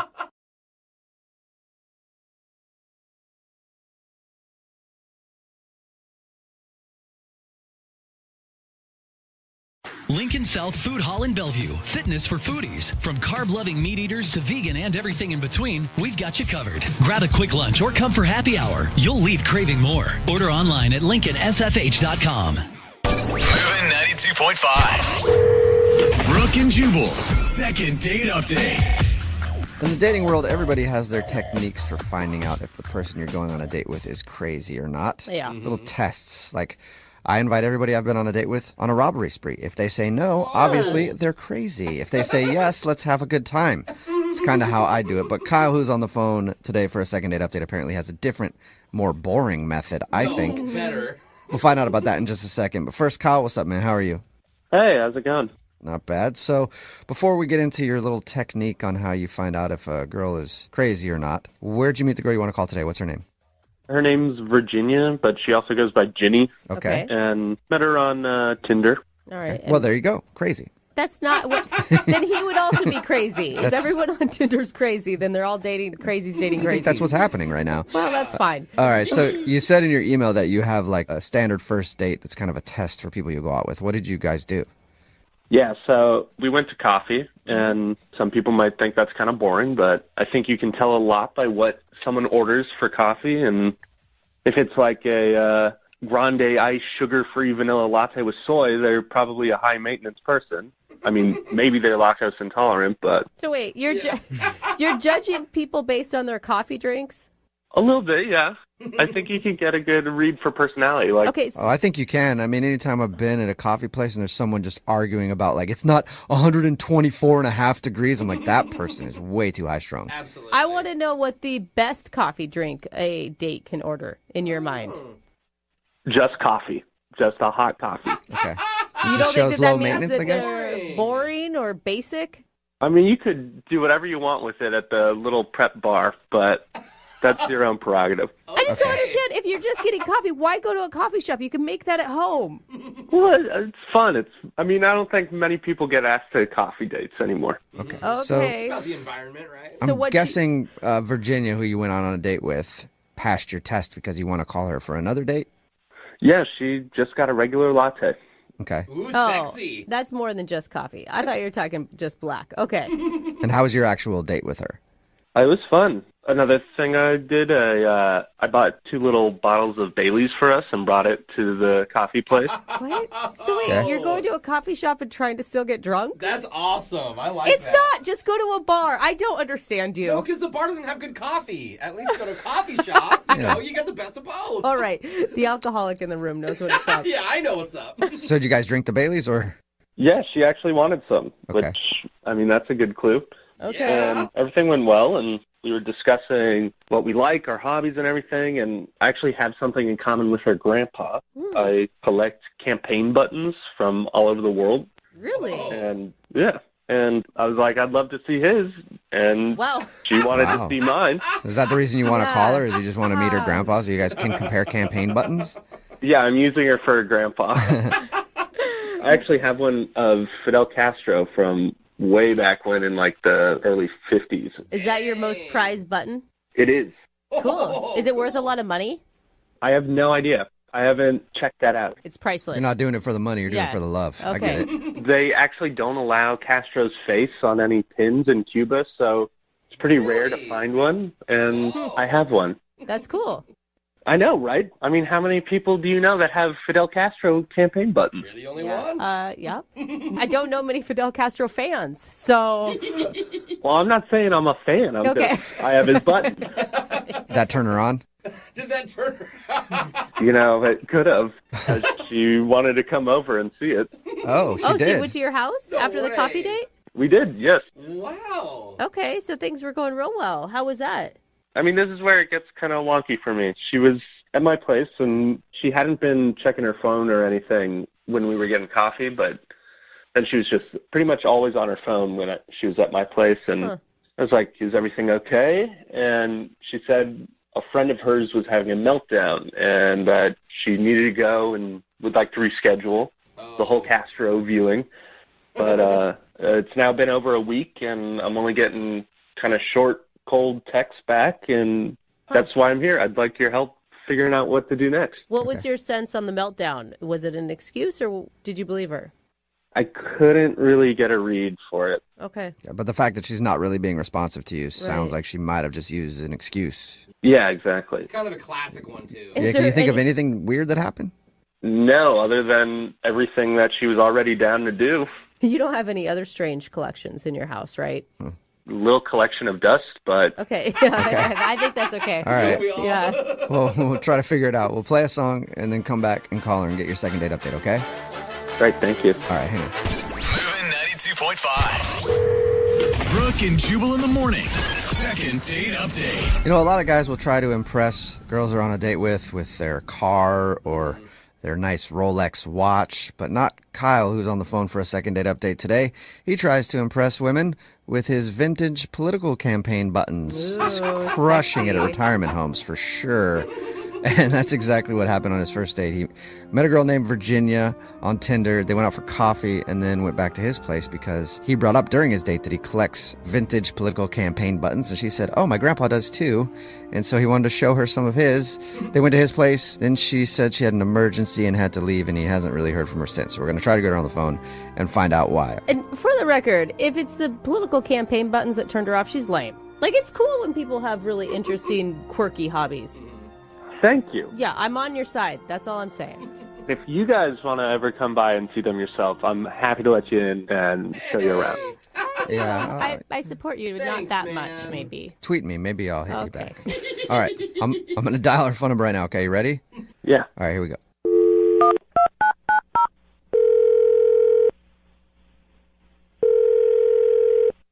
Hello?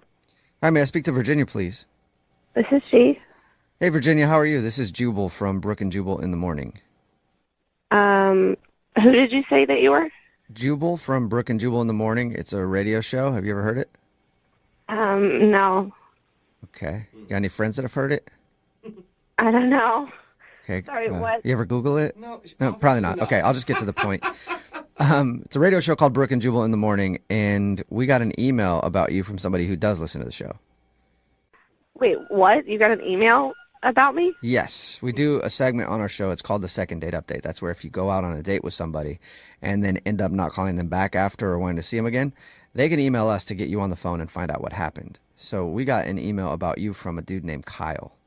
What the hell? I know, that's what I said, right? The hell?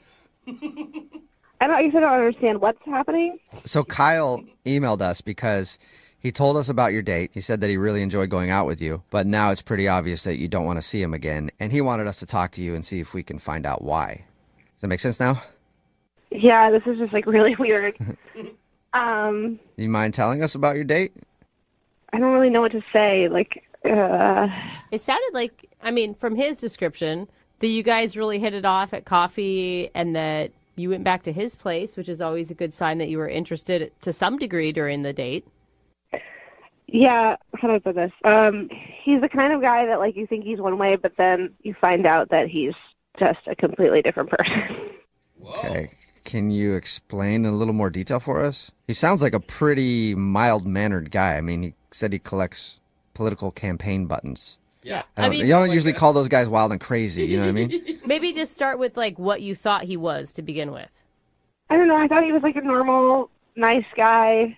Maybe I should have picked up on, there were signs, like he brought, like, airplane alcohol bottles to a coffee shop. I thought he was trying to be, like, fun, but it was, I guess that's a red flag, probably. I should have noticed. Oh, I thought that was cool. Yeah, Okay. but you drink a lot in your life, Jose, so maybe it is a red flag if you don't want to date a heavy drinker. Touche. Yeah, that was, like, I guess the first weird thing. But we went back to his place, and I had to go to the bathroom. Mm-hmm. And I went to his bathroom, and there was a syringe just, like, laying out on the counter. Wait. And then I walked by his bedroom on the way back, and there was another syringe on his bedside table. Okay. So you think that he's a bit of a partier? Yeah, and then we were looking at this button collection that he has, which was cool, but then there was, like, a knock at the door. And he went to answer it, and this guy was there, and they, like, barely said hello to each other. The guy just, like, handed him a bag, and he was like, cool, thanks, man. And then he closed the door. What? Huh. So this guy, you think he's in, whoa. So is that what you're saying? You're saying that you think Kyle is like a big drug user, or? I don't know. I don't know what he's into, but it was clear to me that he was into some obviously bad stuff, and so I just, like, faked a conversation with my friend. Okay. It's a pretty big jump, though, that you're making. I'm just saying, look at the evidence. And if he's, like, dealing with some issues or something, that's, that's his own battle, but it's not something I personally want to get involved in, you know what I mean? Yeah. You're not into doing heroin on a first date? Bailey's and heroin. Jeez. What a prude. Yeah, no. No. All right. Well, wouldn't you like to find out what all that stuff was about? Not really. I mean, I feel like my instincts are pretty dead on. Think about it, though. If he was a drug dealer, he wouldn't contact us. I don't know that. Yeah, and I don't know that either because there's a lot of people who listen to the show that do drugs and are drug dealers, so they probably could contact us. But I was going to say, Virginia, the best way to find out is probably just to ask him, and he's actually on the phone listening and wants to talk to you. I don't want to talk to him. Okay, it's a little too late. Kyle, are you there? Yeah, hi. This has been a huge misunderstanding. Okay. The syringes are for insulin. I'm a diabetic. Oh, sure. Are you serious? I mean, I can't believe you thought I was a drug addict. Like, there were syringes in, like, multiple places around your apartment, and a guy came to your door that you barely spoke to. The knock at the door was an Amazon delivery, and I'm not going to talk with him and get to know him. I didn't even think of an Amazon guy dropping off stuff. I automatically thought some dude was dropping off drugs to you. Wait, what about, you had, like, cleaning products, like, all over your apartment, and I went home and I Googled that, and it said that sometimes, like, drug dealers use cleaning products to, like, make their stuff or whatever. No. I cleaned my house earlier that day from, like, top to bottom. I just didn't put them away. That's a big assumption to go from cleaning products to meth lab. Well, I wouldn't have started there, but there's, like, 10 other signs. Like, there's just too many red flags, Kyle. Like, I'm not buying it. I'm sorry. Oh, you still don't believe him? Like, you brought alcohol to a coffee date. Like, what? You can't get through your day without... I can very much get through my day. That was just to, have some fun on a coffee date. You gotta believe me. This is crazy. I'm not Walter White. I'm not trying to judge you at all or your lifestyle, but, like, I watch a lot of documentaries I just feel like I know my instincts are right here. If he could produce like a medical card that says that he is diabetic, would that be good enough for you? I don't need to produce a medical card to be believed. You just got to trust me. I mean, I'm a diabetic. I don't have to trust you, and I really, honestly don't trust you. Like, I've seen it a million times. You, like, lure me into your apartment, you get me high on drugs, you, like, try and sell me out to prostitution. Wow. What? Damn, Kyle. I had no idea you were into so many. You're really like a drug dealer, you're human trafficking, you're doing all that? I'm not. I thought you were just like an innocent dude who wanted coffee and likes to collect buttons, but This is insane. damn, I was wrong. Women that don't read the room can, like, get involved in some messed up stuff. I'm not interested. But Virginia, I mean, come on. You've watched too many true crime documentaries. Like, on this case, I think, why would he contact us if he was ready to do all this illegal, shady stuff? He'd be a horrible criminal who would have gotten caught already. I don't know, but I'm sure it'll make a really interesting documentary, and I'm not interested in being a part of it. This is crazy. I don't know what else I could have done. I mean, I'm a diabetic. Have you ever done hard drugs before, Kyle? Not. Look at that pause. Well, yeah, now I'm pretty sure she's right. You could drive a truck through that pause. Oh my God. Virginia, would you like to go on a second date with Kyle? We'll pay for it. Absolutely not. No. No. I'm not getting a second date because she thinks I'm a drug dealer? Yeah, a drug dealer who's going to get her high and prostitute her. Kyle? I'm a diabetic who likes collecting campaign buttons. Is that risky? I'm not buying it, dude. You better start covering your tracks more if you're going to try and pick up some chicks on the street and sell them out. Yeah, sounds like a perfect front to me, Kyle. What?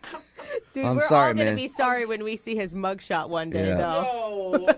Look, maybe everything you're saying is true. Maybe you are a diabetic and they were just cleaning products, but I'm just not willing to take that risk with my life. Like, this is it's my life. Wow. Sorry. Wow. All right. Good luck hiding under your blanket at home. Okay, well, Kyle, sorry, no second date, but it sounds like actually you might want to be thankful about that. Wow. All right, can I go now? Yeah, go now, be safe. Yeah, run. It's dangerous out there. We'll see you later, Virginia. Bye. Hey, Kyle? Yeah. I did not expect it to go down like that, man. I'm sorry. I guess I need to hide my syringes better. Yeah, hide your syringes better. I remember you said earlier we could come check out your campaign button collection. Yeah. Now that we know a little more about you, I'm more interested in coming over to check out the other stuff you got lying around. Oh, Okay, come on. hit me up. Jubal wants it. Yeah, Yeah, come on down. I'll give you the big drug tour. yeah. You can tell he's totally a drug addict. I'll give you the big drug tour. Brooke and Jubal. Are you single and feeling out of the loop? Put away that mouse and get out of the house. Join In the Loop, Seattle's brand new activities club just for singles. Go to intheloopsingles.com today. Moving 92.5. Brooke and Jubal's second date update. One night stands are always awkward, you know, especially at the end of it when you're done and there's just that awkward moment where you're like, hey, was it $65 or $70? Like what? And then you have to like haggle back and forth. And then you're like, do I tip? Is it what's 20%, 25%? Then you look it up on Google and they're standing there looking at you. It's just a one night stands are just so awkward, you know? I'm just not even going to tell you. Well, Matt, who is on the phone today to do a second date update, has an awkward story about a one night stand, I guess. Matt, how are you? Man, I'm okay. So what's the name of the girl that you want to call today? Ariana. Is that her? Is it said exactly like that? Ariana. It is when I say it. Ariana, okay. And where'd you meet her? I met her at a house party. Okay, you met her at a house party. And now your email, we'll ask you a little bit more about her in a second. Your email said that you guys hooked up same night you met, and now she's not calling you back? That's correct. I always think it's so funny when we call it a second date update. When the first night, not really so much a date. It's an instant date. It's still a date, right, Matt? Yeah, I mean, I guess. If you hook up with a chick, it counts as a date. Yeah, I think so. I consider that a date. So how did you meet her at the house party? So I was playing a drinking game with all my friends, you know. We're just having a good time, and she wandered up and wanted to be a part of it. And I was like, sure, of course. She was hot and wanted to sit down and play the game with us. No, dudes only. No hot girls get to play this game. What game were you guys playing? The game's called Ask. I don't know if you know that. Oh, yeah. Okay. I've played Yeah, that before. When you guys were playing the game, did you actually get to talk to each other much? I talked to her mostly while we were actually playing the game, like trying to teach her how, you got to look at the certain cards and know what the cards mean. So, I mean, that's when I was kind of like, oh, wow, this chick is really cute. And taught her how to play the game. Okay. So how did the rest of the evening progress? I mean, I know how it ended because you said in your email that you guys hooked up, but I mean, did she seem like she was actually into you or she just wanted to hook up with you? I wanted to say that she was really into me, but she's not calling me back. Yeah. It's a good point. Yeah, usually that's how you can tell if somebody's really into you or not. Why do you think she's not calling you back? Well, I don't know, because, I mean, we made out a little bit, and we went back to her place. The went bad, I guess. I don't know. I don't know why it didn't work. You mentioned in your email that it was a little awkward the next day. How so? Yeah. When I woke up, she was like a different person. It wasn't the person that I, hooked up with that night. The next morning was like, what? Like literally a different person? Like you woke up and you're like, who's this dude? No, she was just cold and aloof. It was like it was a different person. I can't say literally, but she was just not the person I hooked up with the night before. Did she seem disappointed that you were still there in the morning? Kinda. I mean, it sounds like she maybe just wanted a one-night stand. Well, I mean, I hope not, because I mean, we had fun and it was a really good time, but I didn't want it to be a one-time thing. You know what I mean? So did you ever actually say that to her? Like actually have the conversation that you wanted it to be more than a one-night stand? Yeah, I did. I mean, in so many words, but that's what I wanted. And what did she say to you back? Not much, really. Yeah. That's not good. So you were like, hey, I want more than a one-night stand, and she just like pat you on the head and kicked you out the door, kind of? That's cute. I wish it was that cute. What was the last thing she said to you? Bye. Okay, and how many times have you tried to get a hold of her since this one-night stand? I've been trying for like a couple weeks now, man. Why are you so hung up on this, though? Like, I get that you liked her and stuff, but a lot of dudes would be like, sweet, a chick that doesn't want any strings attached. I'm not like a lot of dudes. I'm sensitive, Like I thought this meant something. Does she respond to you at all? Not on the phone, only through text. And she was always like, I'm busy. Hey, at least you're getting a little bit of a response on text. It's not a good one necessarily, but... Why do you think that this would change her mind? I'm not trying to be mean, but she obviously seems like she doesn't want to talk to you. It's like one of the best times I ever had, so why would I not want to have that again? I mean, I guess it can't hurt to try. Yeah. Well, it may... It could actually hurt, I guess. Yeah. But anyway, what we'll do is we'll play a song, come back, call her, and get your second date update, all right? Thanks, everybody. Moving 92.5. Brooke and Jubal in the mornings. Second date update. I completely forgot to ask the most important question in the first part of today's second date update when we were talking to Matt. Hey, Matt. Yeah. How bad are you in bed? That is a good question. On a scale of what to what? You make your own scale up, though. Are you bad in bed, do you think, or do you think you're okay? I'm not bad. I'm not going to say I'm good either. All right. Hey, that's good. You don't want to, overhype yourself. I feel adequate. Okay. If you're just tuning into the second date update, Matt met Ariana at a house party. They had a one-night stand. The next morning, she was awkward, and he hasn't been able to get her to go back out with him ever since. So I'm just assuming maybe that it was bad, and she was like, I don't want to do that again. All right, man, I'm going to dial the phone number right now, get her on the phone, and get your second date update, okay? Thank you so much. And Matt, you said you're a really sensitive guy. Are you going to be able to handle some harsh criticism? Because that sometimes happens in these second date updates. I have to be honest. I'm going to try. Okay. Hold it together, buddy. It's just one girl. Just remember that, all right? One girl and a lot of other girls listening. Jubal. Who might know who you are. All right, here we go.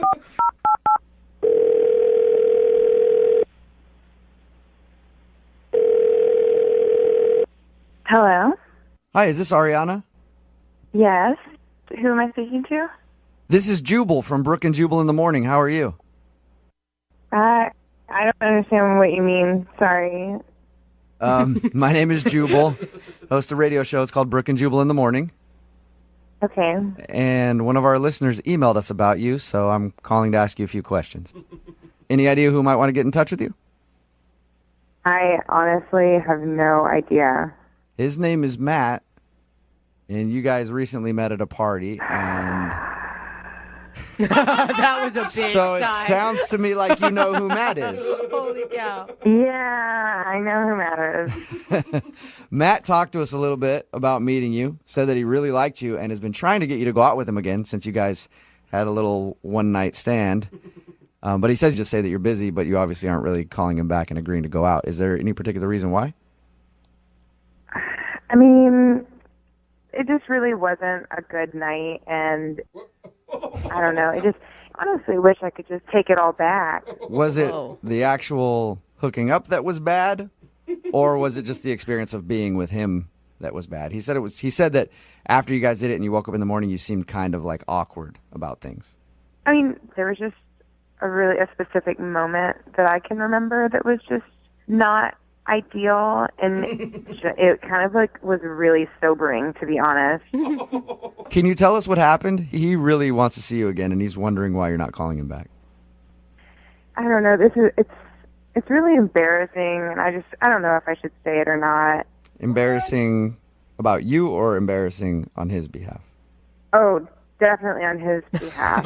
Okay. If you know you're never going to talk to him again, right? And you know that he set this phone call up because he wants to know what he did wrong, Yeah.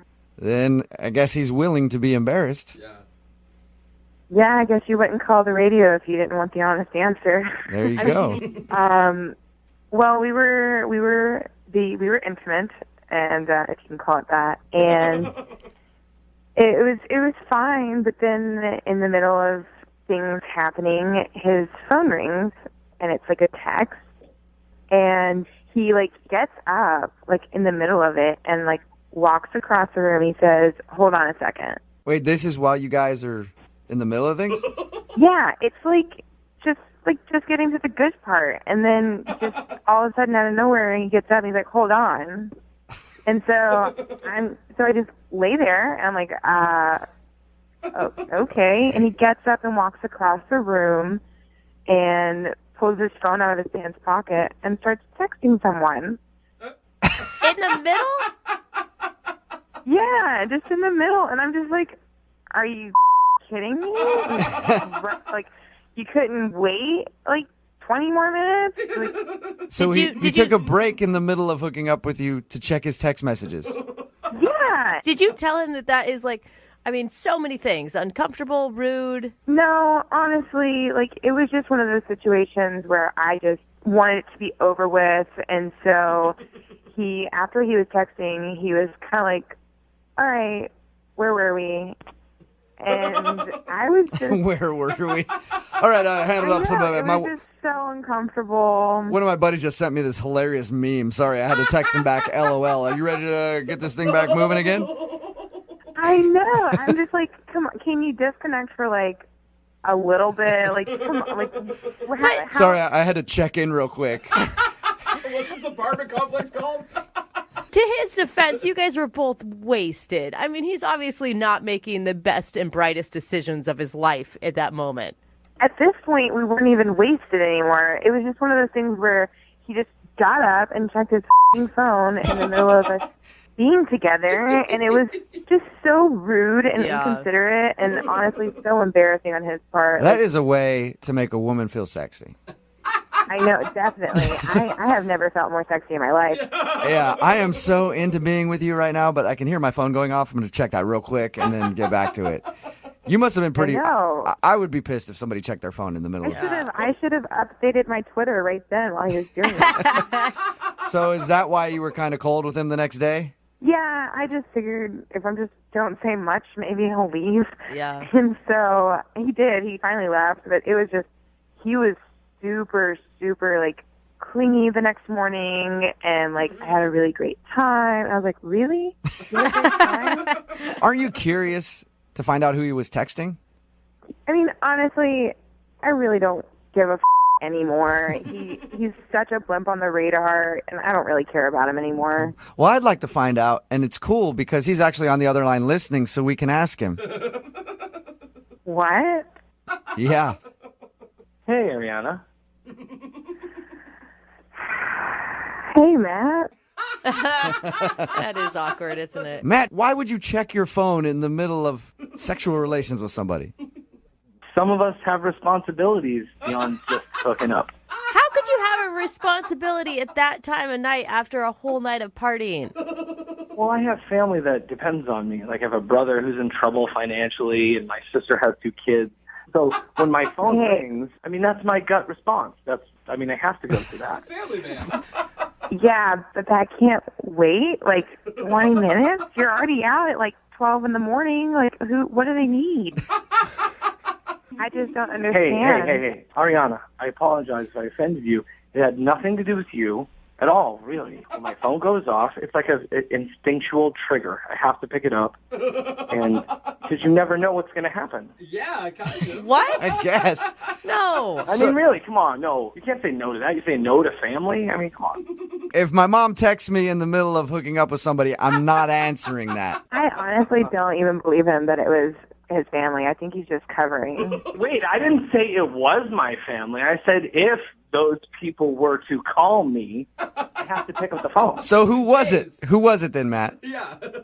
Well, I'll be honest. It was my boy Scott. Okay. And it was not an emergency, but it could have been. So I guess I picked up the phone. I don't understand why you, at the time, and still don't quite understand why picking up a phone, no matter who it's from, in the middle of that is not a good idea. Finish the task at hand, and then you can text your friend. It just doesn't seem that difficult. Does that make sense to you at all, Matt? No, not really. Okay. Matt. You never know, guys. So you think it's perfectly fine to text in the middle of that act? I don't think it's perfectly fine in all accounts, but you have to take into account what's actually going on with the text. You're one of those people that would, like, if you were polled on whether you'd give up sex or your cell phone, you'd choose sex before your cell phone, right? Only in an emergency situation. All right, well, I'm going to ask the question anyway. I know the answer, but Ariana, would you like to go out with Matt again on a second date? I will pay for it. Honestly, it wasn't even that fun to begin with. Oh, shocking. All right. It was kind of a relief that you got up and had a text. Oh, man. Matt, no second date for you. Well, now I'm okay with it. You're okay with it now? Why is that? Well, after hearing her end of the story, I think I'm better off. Because she was the one in the wrong. You know what? here. You're right. She should be more understanding. Screw her. Yeah. I think that he's totally right. I probably am better off. Well, we can agree to agree. Brooke and Jubal in the morning.